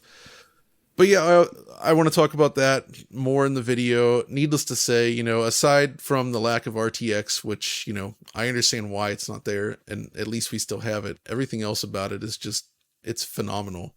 It's a really, really good release, and it feels great. And they even released the source code yesterday. So there's plenty of modding potential there as well. I think this is about the best you could expect from a modern like re-release of a game. I mean, all the stuff plus releasing the source code, like how awesome is that? Absolutely. Wow. Bravo. Sounds comprehensive to say the least. What about the Quake 64 thing? It's got, yes, I didn't even mention that. So yeah, Quake 2 on N64, totally different campaign, all original content. That's in here. They converted the maps and the data to the modern Quake 2 format, and you know, it's there, right? Like it's and it's wild to play it. Like the textures are horrible. That's how they are. They're very low res. But it's in here, and it's actually funny because the game has a lot of graphical settings, and you can of course disable texture filtering if you prefer. Original Quake 2, I would say, was designed to be played with texture filtering since it was targeting the voodoo graphics. Like that was the whole impetus behind the colored lighting and everything. But an N64 though, textures are absolutely designed for that. Like they are never designed to be viewed pixelated, but you can turn off texture filtering and it's just the texels as big as your fist. It's insane. And it's funny because in the trailer they released for announcing this, they actually showed some N64 footage, and whoever captured it with texture filtering off, which is just like, what? But okay, wow. Does it have the accurate filtering to N64? so that was actually one bummer. It doesn't have that. I asked about that, and apparently it needs to be, that was a very special Doom 64 specific shader that needed to be rewritten. And because all of the Quake 2 content is contained within like a unified sort of block, that implementing that is apparently tricky, or like not really feasible without Quake 2 64 being more of a separate thing. So that is the one bummer, one failing, is that they didn't replicate the N64 filtering. But to be fair, I think unlike Doom 64, which was all new assets just for that game, Quake 2 64 seems to take a lot of like PC derived assets and then just scale them down by like a huge amount. Yeah, so that's like pretty typical. Quarter and 1/8 resolution of the original textures. Of the original, already not super high, already low res textures. Yeah. So, and you can even on all of them, you can actually turn off the colored light maps as well, which is a fun nod to the software rendered version. Because if you play software Quake 2, it has no colored lighting. Right. But it gives the game a very different look, and it's cool that it's an option there to disable that. So wow, nice. Good yeah. stuff. The only other thing it's missing is it doesn't have native HDR support, which is a bummer. But That's a bit surprising, I guess. Yeah, I think so too. But at the same time, I did on PC at least, you can use Special K to inject HDR into it, and it actually works extremely well, like surprisingly so. So if you're playing on PC, Special K that baby up. That's good. But that's probably enough about Quake 2. It's not my favorite id Software game, but I do love Quake 2. I think it's awesome, and I've grown to love it more over time. I think it's a really cool, super polished game that plays just so darn well, even now. Like, it's just chunky, and it has like the best double barrel shotgun still. Well, I look forward to your full video. But yeah, it sounds like we've got the salient points in this one. Yeah. Okay, let's move on to the next topic. Okay, not really a news topic as such, but Mike Chi, creator of the RetroTink series of scalers, has started to seed prototype devices with key influencers, one of which is our very own John Linneman. I guess you should take it away, but John, you've been bombarding me with various anecdotes about how fantastic this device is looking, and screenshots, which I have to admit, even though I don't have a huge amount of interest in retro gaming, I kind of still want one. Take it away. Yeah, so just brief first impressions, but he did send out prototype units to specific folks for further testing, because the idea here is that he's really trying to tackle all the potential use cases for this in scenarios. And I've already found a bunch of areas where it breaks, where he did not, so I'm feeding that back to him. Like, for instance, one of the big features for me is VGA capture, which is phenomenal for retro PC stuff. Because as Alex has said, we've discussed this before, there aren't really any good modern VGA capture solutions. Everything that we own to capture VGA is sort of like old, like discontinued products that are hard to get and have their own drawbacks. Yeah. So the Tink 4K basically is like a brand new VGA capture device. And oh boy, it does it well. So it has auto phase. Like, if you plug VGA into an LCD monitor, it would actually go through like the auto phase kind of process to get like a pixel perfect image. That is in here now. So no more dialing in the phase and all the height and width. And Alex knows what I'm talking about. Stuff that's annoying. It's a gigantic pain in the butt to get crystal clear capture on your PC. So that's here. But what's really cool is that this thing supports all kinds of weird resolutions from PC. So you get like 70 hertz input. You can feed in like 85 hertz. You can feed in whatever you want. And then you can output in a 120 hertz container with VRR enabled, and you get smooth frame time delivery, which is phenomenal. Not useful for capture, but it's cool for delivering a good image. But just seeing like a 640 by 480, 800 by 600, whatever game, you pipe it in, you're getting this perfect nearest neighbor scale to 4K, and the pixels are just razor sharp. It almost looks like a digital input from your computer. And it's the best quality PC capture I've ever seen from my retro system. And in fact, I will be using some of that footage in the Quake 2 video. So all the Voodoo and Power VR and software stuff, that is captured on the RetroTink 4K, which is great.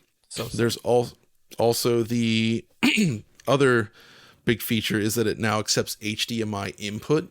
And it can scale that. So the use case for this is consoles like Xbox 360, Nintendo Switch, PlayStation 3, HDMI consoles that don't output up to 4K, especially if they're limited to like 720p.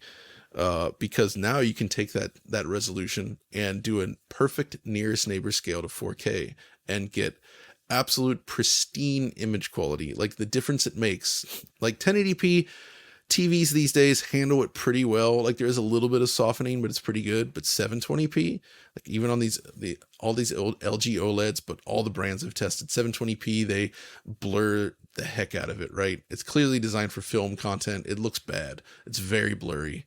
Not so with this. You get razor sharp pixels and it's just superb.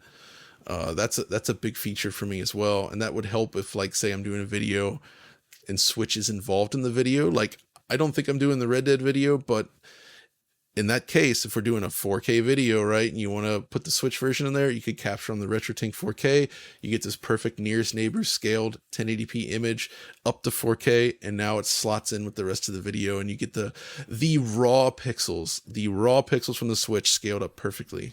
That's the thing with capturing this content and not having to post process it to be nearest neighbor it's a time sink for our work.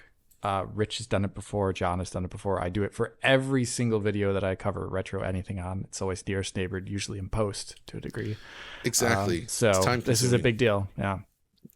There's also all the filters that you can do. Like it has a really robust mask creation system and scanline system. You can even make your own, of course. And because it's 4K worth of pixels now, that allows for a much more impressive and accurate sort of phosphor simulation, or even LCD pixel simulation. You can like this was funny with PS3.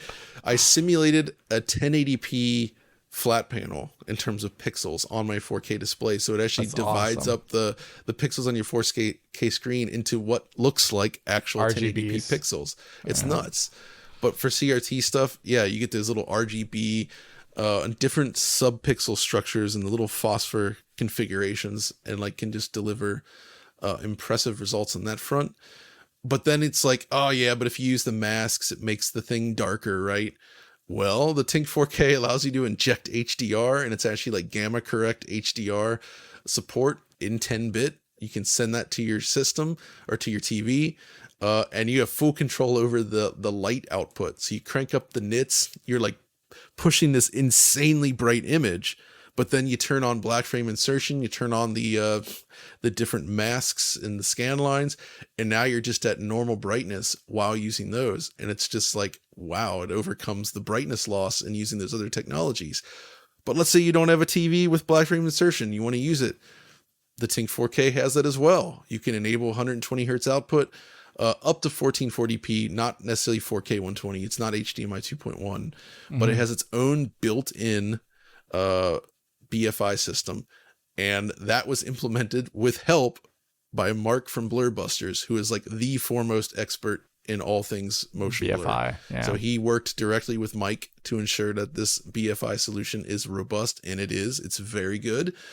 And Mark was even telling me that this thing can support, I think, up to 240 hertz output for like almost like perfect motion clarity. If you have a monitor capable of support, I think so. Probably. So he asked me to test this, but I don't have a 240 hertz screen, so I couldn't even try it. And that's what's interesting, is that this thing is so customizable that you can actually put in all kinds of like custom display modes that you shouldn't normally be able to do. It allows you to push HDMI to its limits, to the point where you actually break things. And I think that's awesome, because you can really like mess with the standard and really tweak it and like try to achieve things that most consumer devices would just say, no, you can't do that. It's on here. And they even have finally a really good quality remote that has all very custom buttons. So like, let's say you want 4K, you want 1080p, you got direct buttons for it. You have direct buttons for all your different presets, all the different modes, auto phase. It's got the different input buttons. Like everything is direct from here. But even then, it has an amazing UI system that's like really robust, fast, responsive, super crisp, and just inputs all over the place. So, I should probably stop for now, but I can't help but gush because this thing is nuts. It's a type of device that has not existed until now. Not a single company has ever made something like this before. And trust me, I've looked, not even super high-end video processors from companies, like they don't do the things that he's trying to do here with the Tink 4K. And for that reason, it's going to be expensive, but this is clearly a high-end product designed for special use cases. If you're just doing classic consoles and you have like, say, a RetroTink 5X Pro, and you're not looking at the VGA, the HDMI input, the 4K masks and all that kind of stuff, it's not going to be that different for you. But if you're looking at all these advanced features, it's a godsend. Yeah, I think one thing which is really interesting is the accommodation for creators that you're talking about is really, really important because there is nobody else doing this. And there's a lot of hardware solutions that I'm looking at behind the scenes to take digital foundry coverage to the next level when for example, cutting edge display technologies are becoming more the norm, which is why we've got an 8K capture card at the moment that we're testing. Right. But the point is that I'm finding that there's a lot of scenarios for features that I want to have in the DF toolset, if you like, where nobody can actually provide a hardware solution, right? Right. And the stuff that you're talking about, it's exclusive. It's nobody else is really doing it. The stuff that Mike Chi, the designer of the RetroTink, is doing is almost super niche. But Yeah, it's super awesome. niche. But it's awesome. It's pushing back the boundaries, which is what we're all about, and it's what he's all about, and that's why I'm really excited by this product. So absolutely, when the time is right, I'd love to see a full review of that once all the features are baked in. Once the final thing's out, because like this, I can't lift it up here, but it's even in like a 3D printed prototype case. Like it is not a finished product yet. And like I mentioned, there's still some things that I'm trying to help him sort out. Like I'm testing all the weird retro PC resolutions.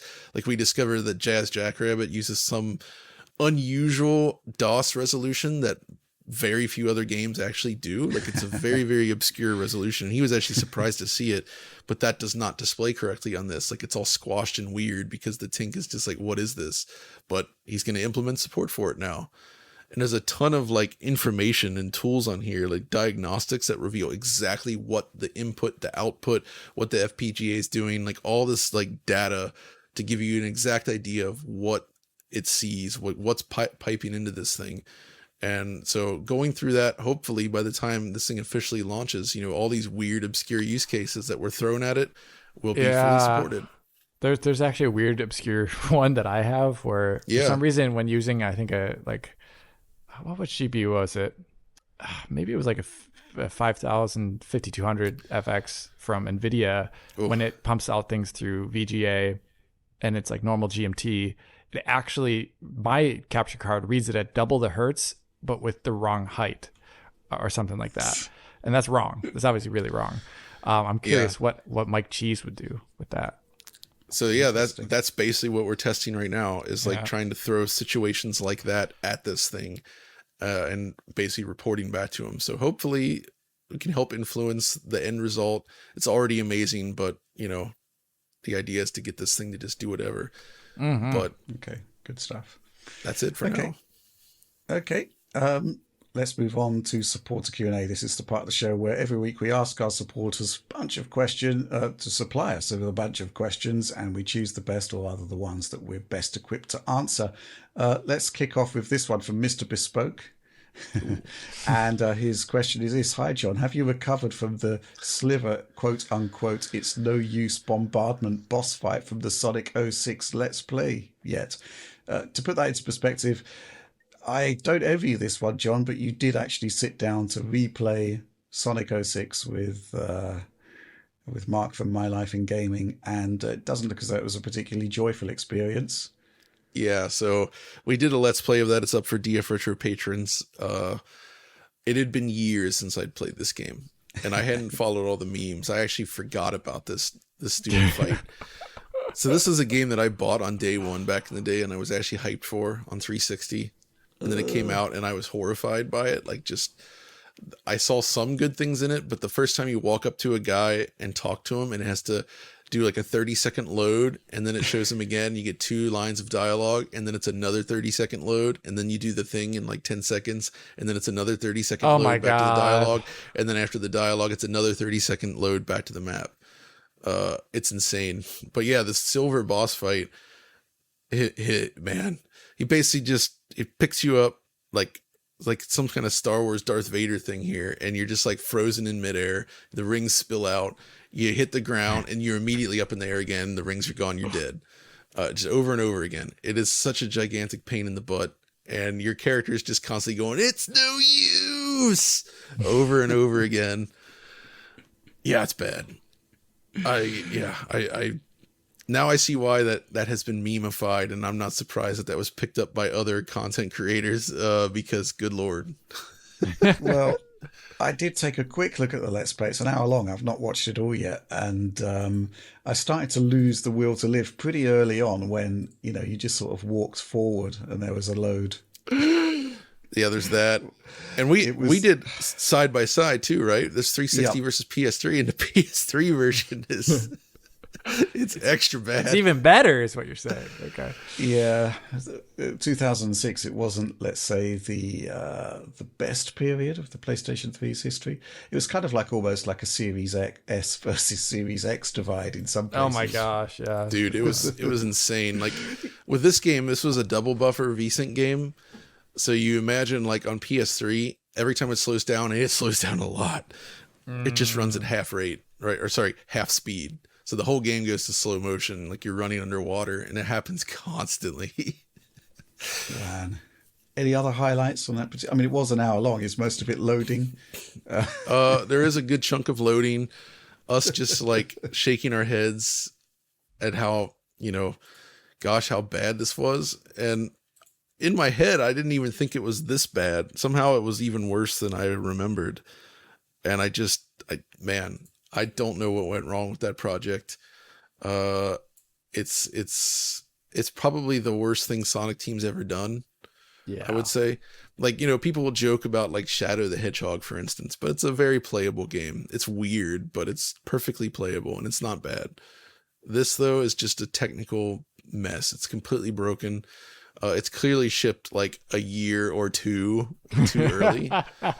But it's so interesting that they made this piece of garbage, and then they went back to the drawing board and developed the Hedgehog engine, which was cutting edge in terms of its technology when it launched, with that amazing baked global illumination solution, which just looked unbelievable at the time for 2008 when it came out. So that was a huge leap forward, both in terms of the game design, the gameplay, the visuals. It's so far beyond Sonic 2006. Yeah.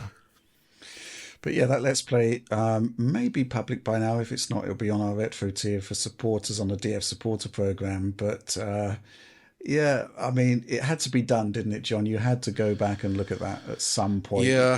It couldn't be ignored. It's just too notorious. And I didn't want to do a whole episode on this, because then I'd have to play the whole game, and it's just no. Yeah, no. One day I do want to do a Sonic Adventure DF Retro, though, at some point. The whole, like that game. That deserves a full episode, unlike this thing. That was definitely a fascinating game from back in the day. Oh, yeah. Well, I guess Sonic 06 is fascinating in other ways, other perspectives, just not quite so positive. No. Okay.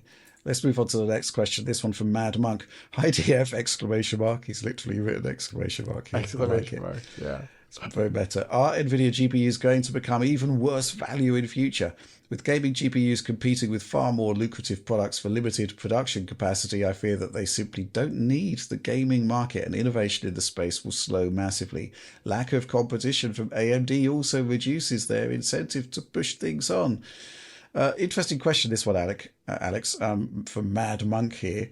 because there was a rumor going around that the 4090 Ti, which does seem to have been a thing because we've now seen the cooler for it and it's gigantic, that has been canned. And the implication there is that, those high-end Nvidia chips can just be achieve much higher margin for Nvidia in the burgeoning AI market. Now, on the one hand, I don't really think there was much need for the 3090 Ti back in the day. It's like 10% faster than the 3090 and it cost $2,000. So I can't say I'm mourning the mooted departure of a 4090 Ti. But I think Mad Monk's got other things on his mind here. What do you reckon? Yeah, it seems more like a reference for the next generation of GPUs here from Nvidia, because we've got most of that 4000 series out. I think it's just like 4050 is left. Am I wrong there? I don't think there's going to be a 4050. It might be an OEM job, but and maybe I'm hearing nothing about it. Yeah, but we've got that stack out, and as we talked about earlier with the AMD RDNA4 thing, that we've got like that 4070, which is okay, and then we've got the 4090, which, say what you will, it's price performance is surprisingly okay for being so expensive. But then the rest of the stack is just where we just scratch our heads usually. And seeing that get worse over the next generation due to a lack of competition is kind of a very real danger. But it's I almost want to say, I think, well, maybe don't be so worried about it just now, because one, we got at least a year and a half, maybe 2 years until we get those cards. Maybe it's just a year actually now. How long has RTX 4090 been out? Almost a year already? My goodness. So maybe we actually don't have that much time, but I don't think we have to worry about it in the meantime, because Nvidia in the past hasn't been one to, at least on the software side of things, be stagnant, which we also talked about earlier. So I think even if they bring out new GPUs, they will try and incentivize it in some other way above the previous generation. They tried that with the RTX 4060, with them talking a lot about DLSS 3, which is admittedly really great. But they tried to use that as a kind of like, I don't know, like a way to counterpoint the fact that it's VRAM limited versus the 3060. And I think if they do bring out a new generation, it can't get like worse. I don't think they're going to try that again, but I think it could actually just be software better than the previous generation with light hardware benefits, like in terms of the same price performance. So relax, Mad Monk, for now. Let's get upset when the time comes and not get upset ahead of time. So table has not been flipped. I'm not going to flip the table until I see that 4060 or 5070 and 5060, and then I'll flip a table like I did this time with the 4060, which I don't like. I don't like the 4060 or the 4060 Ti, but that's me. Yeah, I mean, where do we go with this one? I mean, first of all, Nvidia is in danger of being complacent, you could say. Because there is no competition. There is the threat there that they are going to leverage that market position to produce progressively less value for the consumer, right? That is the fear. Historically, I mean, we do have these generations that don't provide huge generational leaps in performance, and it's not a million years ago that we saw this. If you go back to the Turing cards, the first generation RTX, basically they invested in features, right? Features which at the beginning at least weren't paying off. So you got an RTX 2080 that wasn't that much faster than a 1080 Ti for the same price. Right. And you're kind of seeing the same thing now with the 40 series, right? With particularly the 4060 Ti and whatnot, where there isn't that groundswell of support for DLSS 3 yet. So people are quite rightfully saying, well, this isn't particularly great compared to the cards that are already out. Now, the question is whether that complacency will set in because there's no competition, and that's going to be the key point. We just have to wait and see, really. We just don't know at the moment. I guess the other thing to bear in mind is that they aren't going to be complacent in terms of software, in terms of features, because they've got all of those people in place now. They're doing the work. They're producing some pretty interesting stuff. that is going to continue. In terms of this concept of, oh, well, we can make more AI products and yeah, we can throw the game market away. They're making billions of dollars profit from the game market. They own, approximately 80% of that market. They're not going to throw that away overnight. And certainly in terms of the AI side of things, this has kind of been quite interesting because the AI side of things has had benefits for both the enterprise and the gaming markets, right? DLSS 2, DLSS 3, we've seen the demos of the interactive NPCs. Jury's out on that one. But there's still innovation there, right? It's not as if the rot has set in. There's just been some really bad pricing and memory issues with the 4000 line. And we're at this sort of transition point in gaming where bad calls were made on the memory side of things. 4060 Ti, the concept that it does regress in performance in some elements compared to 3060 Ti is not great. But I think more to the point is the issue that it should have been a 16 gig card straight from the off, right? That's far more pertinent. The regressions in performance seen on the 3060 Ti are kind of like edge case scenarios. However, when games are coming along like Diablo 4 that need more memory for some reason, you kind of want that memory to be there. But yeah, I guess wait and see on that front. I don't see it being the same. I don't see it being panic stations just yet, but it's all going to be about the products that come out, right? Yeah. That's all I've really got to say about that one. Let's move on to the next question. So this one from Flagman64, interesting stuff. Why do you think frame limiters in PC games are often so poor, actually locking frame rates and frame times? There have been many times when I've had to enforce driver or RTSS level caps just to get a smooth experience. At one stage, Assassin's Creed 30 FPS cap was actually 31 FPS. How did that pass QA? John, what do you think about this? I mean, that is kind of a common weird issue, right? Like we've seen this before where like developers use some sort of weird arbitrary frame rate cap. I think the CryEngine 3 games were notorious for this on console. There's other examples coming off to the top of my head, but yeah, that is very strange, and it is a shame that we have to rely on external tools to solve this. But I should say that I'm glad we have the external tools to solve this now, which is the key takeaway. Like I remember when Mafia 2 came out and I was using a Radeon card and it was impossible to play it in full screen without some sort of weird pacing issues with the frame rate. Like the cap was just slightly off. So the game couldn't look smooth. But at the time, there were no tools to fix this. So it is disappointing when things like this pass QA and they don't notice it and you end up with weird frame rate inconsistencies, but again, we can fix it these days most of the time, and I think that's what's important. The power is with the users in the PC space. Yeah, I think VRR has actually made it so that you don't really need to worry too much about frame times on those frame rate limiters, but it does require you to be in the VRR window. That's right? true.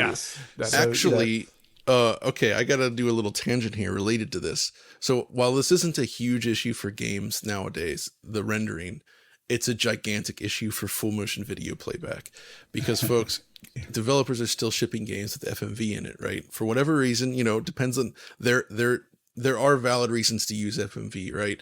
The problem is most games have a very poor video player. It's often BINC based, but the actual playback is the problem, right? You get improperly paced video. The playback looks stuttery and horrible. The compression artifacts are severe. It just doesn't look right. And last year when I covered Final Fantasy 13, it kind of reminded me, you play that on PS3, right? It's like Blu-ray movie format. There's no compression. The playback is 100% smooth all the time. It just looks pristine. When it looks that good, you're like, I don't mind these FMVs, right? It looks fine. It's very nice. Yeah. And we so rarely see that today, except for one recent example, Baldur's Gate 3. I was surprised when I loaded it up and they have this introduction movie. It played smoothly. It was compression artifacts were not bad. It's a PC game, and the video playback was actually smooth. It's a miracle. I swear I've not seen this in a long time. And this isn't even just a PC problem, even on consoles. Like, I still remember the first time I loaded up Assassin's Creed Origins, and I actually tested this recently. It's still the same. You hit new game, the first thing you see is a choppy, stuttery, ugly looking video. And I'm like, your gigantic, expensive AAA game, the first thing the user's going to see is this, a bad video that plays incorrectly. Like, I don't understand what went wrong here. Like, video playback in games has gotten so much worse since, I would say, like the PS2 generation, right? PS2, it's just DVD, right? The videos are pristine on the displays they're designed for. We lost that. You don't get it now. Most games ship with just bad video playback, and that sucks.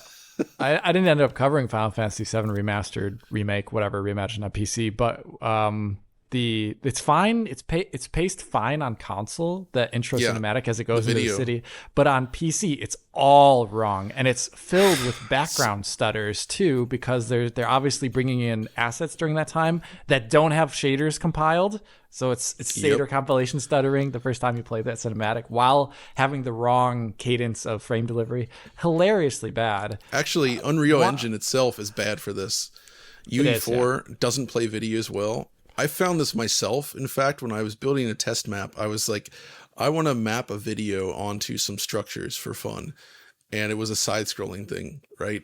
And I could not, and maybe this is my own failing, but I could not for the life of me get the video playback to look stutter-free. Even when pre-rendering out the scene, I just couldn't figure it out. And even doing a full screen playback of the video clip within the Unreal Editor, I just couldn't get it to look smooth. And I'm wondering if they're just bumping up against issues with the way video playback works, and they can't solve it. That reminds me Sorry, just one little thing. It reminds me of the fact that Unreal Engine, I haven't tried it in Fortnite because I haven't tried out their frame rate limiter there yet. But up until at least Valley of the Ancients, the frame rate limiter in Unreal Engine 5, and that's including 4, all that before that, if you target it at 30 FPS, it will never be properly frame paced. Right. It's always wrong. And VRR can't fix it either. It does not fix the video. Yeah. Video is one thing, but that's not what Flagman 64 No, is. I know. It's just a rant. Seems to have gone on a massive tangent here. But basically, if you use a frame rate limiter and you're in a VRR window, so essentially, let's for the sake of argument say you're above 48 frames per second, it should just basically work. It's where you're outside of the VRR window where things can be a bit more problematic, and where stuff like low frame rate compensation comes in. But basically, if you're at 30 FPS, then things are sort of, not great. Now, there are a lot of games that get 30 FPS right. I've recently been reviewing some handhelds. You can see them in the background there. And you kind of need 30 FPS on these things because, they're 60 hertz panels. And there are many, many games where if you choose the half rate VSync option, it kind of just works as it should. Metro Exodus is a good example. Flight Simulator does it unless you hit CPU or GPU limits. A whole bunch of games do 30 FPS right. On Nvidia's side, obviously, people have been relying for a long time on the half rate adaptive sync. But there's no sort of real thing that's happening on the AMD side to do this on the driver level as you have with Nvidia. And that's a bit of a problem. I might do a video on this. But here's the thing, right? This week I was playing The Last of Us Part 1 on the ANEO1S handheld. It's that beige thing in the background there. Oh, yeah. And the inbuilt 30 FPS limiter in that game does not work. You get inconsistent frame pacing with VSync on. Problem. Now, great thing about the DF supporter program, we've got some great people on there, one of which is Chaldean, who does Special K, and he sort of piped up and said, well, okay, Special K has half rate VSync support, give it a go. So I did give it a go, and it works. This is the first time I've seen half rate VSync working on an AMD system outside of games that properly support it. And yeah, that solved the Last of Us problem there. And I was getting, 30 FPS the way it should be, which I think is a pretty big deal, right? Because like it or not, games are moving on to the next level.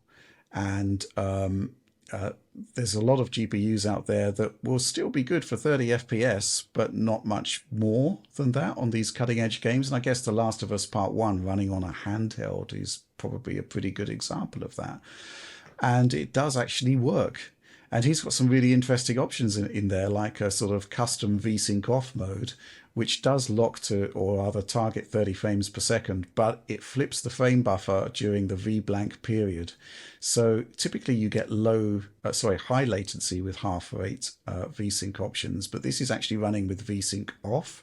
And I had limited success with the capture output of the handheld there because for various reasons the sync issues weren't lining up, but it seemed to work with the primary display. So this is actually quite interesting. I'm going to do a bit of capture here on an AMD GPU on a desktop system directly hooked up to a capture device here using that sort of adaptive VSync off thing. And in theory, well, if it works, it works. You'll see some nice capture playing out here. If it doesn't, well, maybe it's still work in progress, but half rate VSync definitely works. And this is really, really interesting for, getting more out of your GPU for longer and still having a playable experience. But yes, I don't know about, go back to Flagrad64's question, dodgy frame rate caps. Yeah, it's not really a big deal as long as you're in the VRR window, but outside of it, it is problematic, and maybe there should be a bit more work done on that. So, for example, The Last of Us probably shouldn't have shipped with that particular solution when so many games do manage to get it right these days. Right. But let's move on to the next question. This one from Paul Trainer. Hi DF, the Skyrim ray tracing mod got me thinking. Technical issues aside, stylistically, where do you think the limit for improving games by the injection perhaps of ray tracing is? For example, without updating the other graphics, do you think ray/path tracing of some kind would add something to games like Shenmue or Die Hard Arcade? Or do you think aesthetics like these wouldn't be a good match for the technique? Cheers, Paul. In my humble opinion, I still think you can apply these techniques, specifically ray tracing and less so path tracing, to these, even that era of graphics, because a lot of these games back then still had like semblances of like hard shadows in them. Shenmue does. And I think they are also, there's some advertising and like FMV sequences that were made with offline rendering, and that where they were like targets of like the visual idea in the head of developers of that time of what the game looks like, and then they'd bring it to console like Dreamcast or an arcade board, and it would look a little bit different, obviously, because of the constraints of the time. And I think you can still, if you want to add ray tracing to these kind of old games, kind of like we saw with the Super Mario 64, the Mario 64 ray tracing port that we covered from Dario, where you can target like the 90s ray traced look, and you get like a really incredible looking experience then. And I think that's how I would do it for Shenmue. Die Hard Arcade, I guess you could do something similar. I don't even know if that game has lighting, honestly. I don't remember it having lighting. A lot of those old games don't actually have lighting. I think, I think stylistically it could work, but I don't think you could apply it to the existing game. You'd have to like be actually placing lights at that point. So it would change the look of the game. But I think for Shenmue you could do it, because that has like, that has like the general idea of like a sun and things like that. Yeah. So, yeah. I think stylistically is more like, I think back to something like the original Virtua Racing and how amazing that would look done with like path tracing. I don't think you could apply it to the game as it is, but man, like just flat shaded polygons, flat path trace. Yes. It's a cool thing. It would look really cool. I actually think it would get a little bit worse in the era that followed with like the early textured games, again, without real working, because a lot of them weren't actually using like real lighting. There's no concept of materials. It's literally just like a monochrome texture with a palette lookup. And that's it. And all the color and lighting is defined by that. Yeah, so right. There's really nothing you could tap into, I think, to make it work. But, remaking a game with those visual designs and trying to light it with path tracing, I mean, that could look awesome. Alex, you were away last week when we talked about the work that Pascal Bleacher is doing. Anything to add to that? I mean, because I don't think it quite got through that it's all of the, basically any modern game that this injection could work with, right?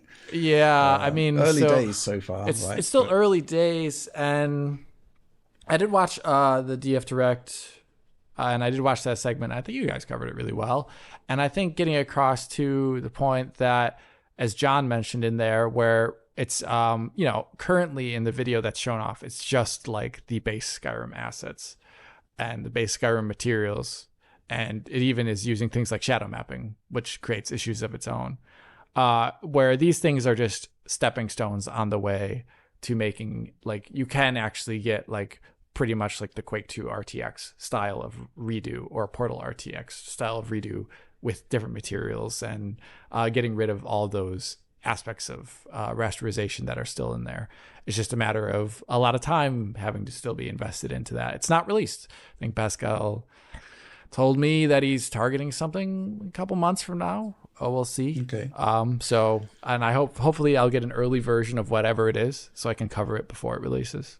Okay, so we actually had a few screenshots from Pascal, and one of them was like the buffers of control.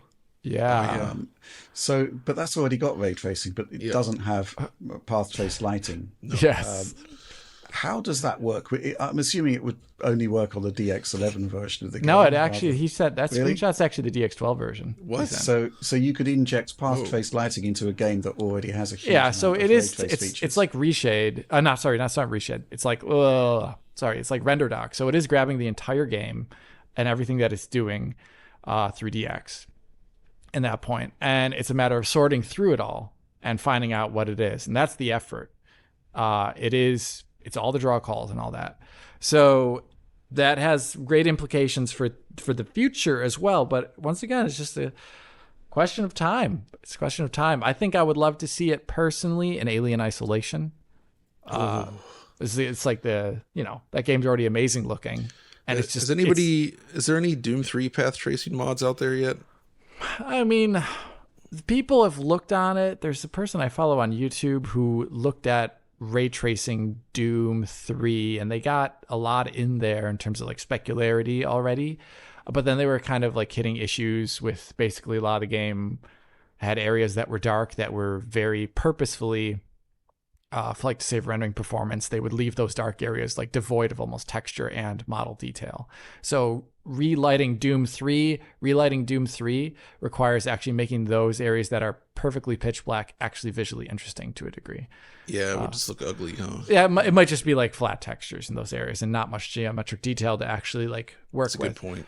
So, I mean, I think people are working on those things regardless of what Pascal was doing. But here for Pascal, I think the sky is the limit. That would have been an amazing pun for Skyrim, actually. Maybe when we do the video, that will be the pun. Sky. The tagline pun. Is the sky the limit? Is it? I think, peeking over the rim. There's so much to see. Yeah, peeking over the rim of Skyrim. John, sounds awful. a bit labored. I know, yeah. I had a friend back in the day when that first came out that called it Skyrim. He's like, "What do you mean Skyrim? It's Skyrim." Well, I mean, I think what is the name of that? What is the name of that Icelandic drink? Icelandic milk drink. I think it's called can't say I've had that. It is called skyr. It is skyr. So, okay. Yeah. Okay. It's Icelandic cultured dairy product. Skyr. I know somebody who referred to FIFA as FIFA. Why not? I want to play the beta of FIFA. Okay, next question. This one from Cerny. I often hear people talk about AI reconstruction, like DLSS would be a game changer for lower-end portable hardware like the upcoming Switch 2, I assume. Since this might be true for DLSS 2, isn't DLSS 3 highly depending on how many real frames the device can squeeze out? The lower the frame rate, the bigger the frame time gap an AI frame needs to cover, right? Is DLSS 3 useless for low power target devices? Alex, this has been sort of coming up quite a lot in terms of Switch 2 discussion, right? Because obviously, people want to sort of treat the Nvidia feature set like a sort of grab bag of stuff that could be incorporated into a new Switch. Yeah. DLSS 2, I'd say, is potentially viable, but there are limitations, which you highlighted in a prior video. DLSS 3, though, I think Sasiki is highlighting potential issues here, even if the required hardware was added. So, yeah, the fact that Switch hardware would target something like 30 FPS-ish, and then DLSS 3 would bring that up to around 60. And the fact that DLSS 3 is less effective the lower the frame rate is. And I put a cap of around, for normal fast moving game content, of an internal FPS of around 40, aka 80-ish.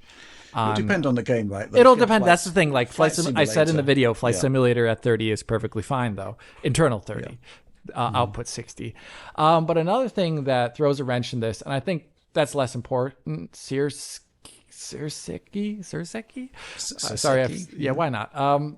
Is that DLSS 3 to reduce its latency is coupled with reflex, and reflex is automatically capping the GPU load and the internal rendering to a number of frames below refresh rate constantly and below full GPU utilization constantly, and it requires VRR to be perfectly fine.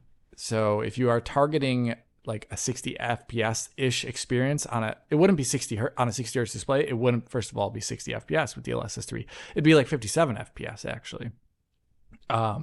And it would still obviously look much the exact same as 60, but the entire purpose was to reduce input latency. It is capping below the VSync limit.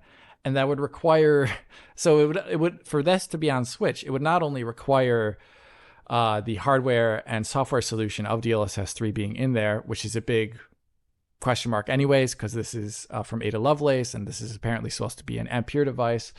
Then it would also require a screen which can do sub 60 VRR potentially. Yeah, which isn't going to happen. Which is, we're already going into extreme dreamland scenario at that point. So I'm going to say, as much as it's cool, it's starting to sound less realistic every day. Yeah, I mean, I'm pretty sure that the Ampere GPU architecture is in Switch 2 at this point, and from what I understand, it has the Ampere optical flow analyzer. Which, there we go. Which it's not enough. Really, I suspect you could probably do it, but it wouldn't be great. Secondly, a lot of people, whenever we talk about DLSS in a handheld, they seem to neglect the concepts that there is still a processing time with DLSS, whether it's 2 or 3, right? Yes. So, that is problematic on a low power, low frequency device. And DLSS 2, I'd say there's a likelihood it will be in Switch 2. DLSS 3, I don't think so. But, in a home console, which would be targeting 120 hertz, I think it would actually be pretty good. Any thoughts on this one, John? No, not really. We've gone long enough. You don't know my thoughts. Okay, let's move on to the final question of the show. This one from Jason Goy. I recently finished Panzer Dragoon Saga, fantastic game, by the way, and was pleasantly surprised to see Mr. Ledbetter got a thank you in the credits. I wondered if Rich could recall why he got a formal thank you, and if any other Foundry team members have ever been credited in other games. So this goes back to when I was working on the official Sega Saturn magazine back in the mid-90s, 1995, 6, no, 7, 8 even. And Panzer Dragoon Saga, there's an interesting story to this in that we really wanted to get cover-mounted discs on the front of the magazine, similar to what the PlayStation magazines were doing at the time, which they did every single month to galactic success. They sold huge amounts of magazines simply because you could actually play games. The issue with the Saturn was obviously that there aren't many games in relation to the PlayStation, particularly once we were reaching the point of Panzer Dragoon Saga, which was towards the end of the Saturn era. But, I'd played the game through. It was a 4-disc game. Was it 3 or 4 discs, John? It was 4. 4 discs, yeah. Pretty sure it was 4 discs. And, I played through the first disc, first of all, and I found that there wasn't actually a huge amount of content on this disc. I dimly recall that if you sort of pushed, you could play through that disc in about 40 minutes even. Yeah, it's because it had so much FMV in it. Yeah. That intro. Okay. Yeah. So I basically pitched to Sega, look, there's not a huge amount of content on the first disc of Panzer Dragoon Saga, but it is a fantastic way to introduce the game to players. So why don't we just print up a batch of disc 1 and give it away with the magazine to kind of promote the game? And this was a time where Sega of Japan were actually a very conservative company and didn't typically they weren't known for pushing boundaries with crazy ideas like this, but we got sign off on it. And it was a massive win for us because we got to give away the first disc of this absolutely tremendous game. And I think it was a win for Sega in that, people could actually get to experience what was one of the most phenomenal games of the Saturn at the time. They didn't actually produce a huge amount of them, though, for purchase at the end of the day. But ultimately, I guess that's why I got my name in the credits. And I've got no idea as to why that happened. I didn't ask for it. It just materialized there. It was like, that's quite nice. I'm not sure if any of you guys have actually been formally credited in a game. We have. All of us have, actually. Mm-hmm. Really? In Crisis 2 and Crisis 3 Remastered, we're all credited. Okay. Oh, yeah, that's right. Thanks. Special thanks. Okay. That's about it. That's the only one I know. Why did you get special thanks? I guess it's because when we got the preview code. No, remember Alex and I went over to the office and we were doing all kinds of feedback stuff with them and for both C2, 3, and 3 at that point. Exactly. We did a bunch of stuff with them to help make it, because Crisis 1 Remastered launched with some big issues that we all called them out on when we went in to see the preview. It was like, maybe we should make sure that doesn't happen again. Yep. But those guys are awesome. They did good work on that. I'm also credited in Final Vendetta from Bitmap Bureau. Okay. Because I did a voice for one of the characters. How did that work? It was fun. I mean, it was just like, it's a brawler, right? So I did a lot of sound effect style voices. And, Really? Yeah. I'm in there as one of the characters. That was fun. Whoa. You can beat up John Linneman in a game. Yes, you can, actually. I am in that game and you can beat me up. I'm also there will be at least 3 or 4 more games coming out that I'll have credits in for sure. Obviously, RZ being one of them. But then there's some other ones where I did some small stuff on it. So there's that. And I also did voice recording for the game Macross, Do You Remember Love for Sega Saturn is getting a fan translation and dubbed into English. And so I got to do one of the characters in that. Yeah. So that's fun. Not an official thing though, but still that's cool. It's getting released. That's great. Mm-hmm. Awesome. Okay. Well, I guess that's it. That's the end of the show. And that's the last question. So if you did like it, please do like, subscribe, share, ring the bell for those mostly instant notifications. Seems to be getting a big bunch of notifications now from a whole range of different channels. I know. Don't know what's going on there, including my own, and including Random Gaming in HD, which I've managed to successfully convert John over to watching, which I'm quite happy about. Yeah, I enjoyed Random Gaming in HD. They do some very weird stuff on there. It really lives up to the name. Absolutely. Which also led me down this rabbit hole. I discovered another channel called V Westlife. Who's just like, he just goes through all kinds of like weird electronics and talks about it. And like he reviewed a 10-inch Kobe LCD from 2004. It is probably one of the worst displays ever made. Wow. And it's just, his matter-of-fact review of it had me laughing so much. Just That's the first great. line, like, Kobe is not known for putting out quality products, and this is not one of them. You did enjoy Random Gaming in HD's test of the LCD you found on the street. That's the same kind of thing. That's what led me down this path. It's like, my new favorite thing is watching videos of people reviewing like crappy Found TVs stuff. they find on the side of the street. Brilliant. It's great. I'll sign off with a shout out for the DF supporter program. So yes, amazing community there, bonus materials, early access. We had 2 early access opportunities for DF Retro stuff. The Road Rash episode is finally out. Oh yeah. So that will be coming to everybody at some point in the future, but for now it's supporter only. So yes, if you want to support our endeavors, patreon.com/Digital Foundry. But that's all from us for this week. See you next week, and thanks for watching.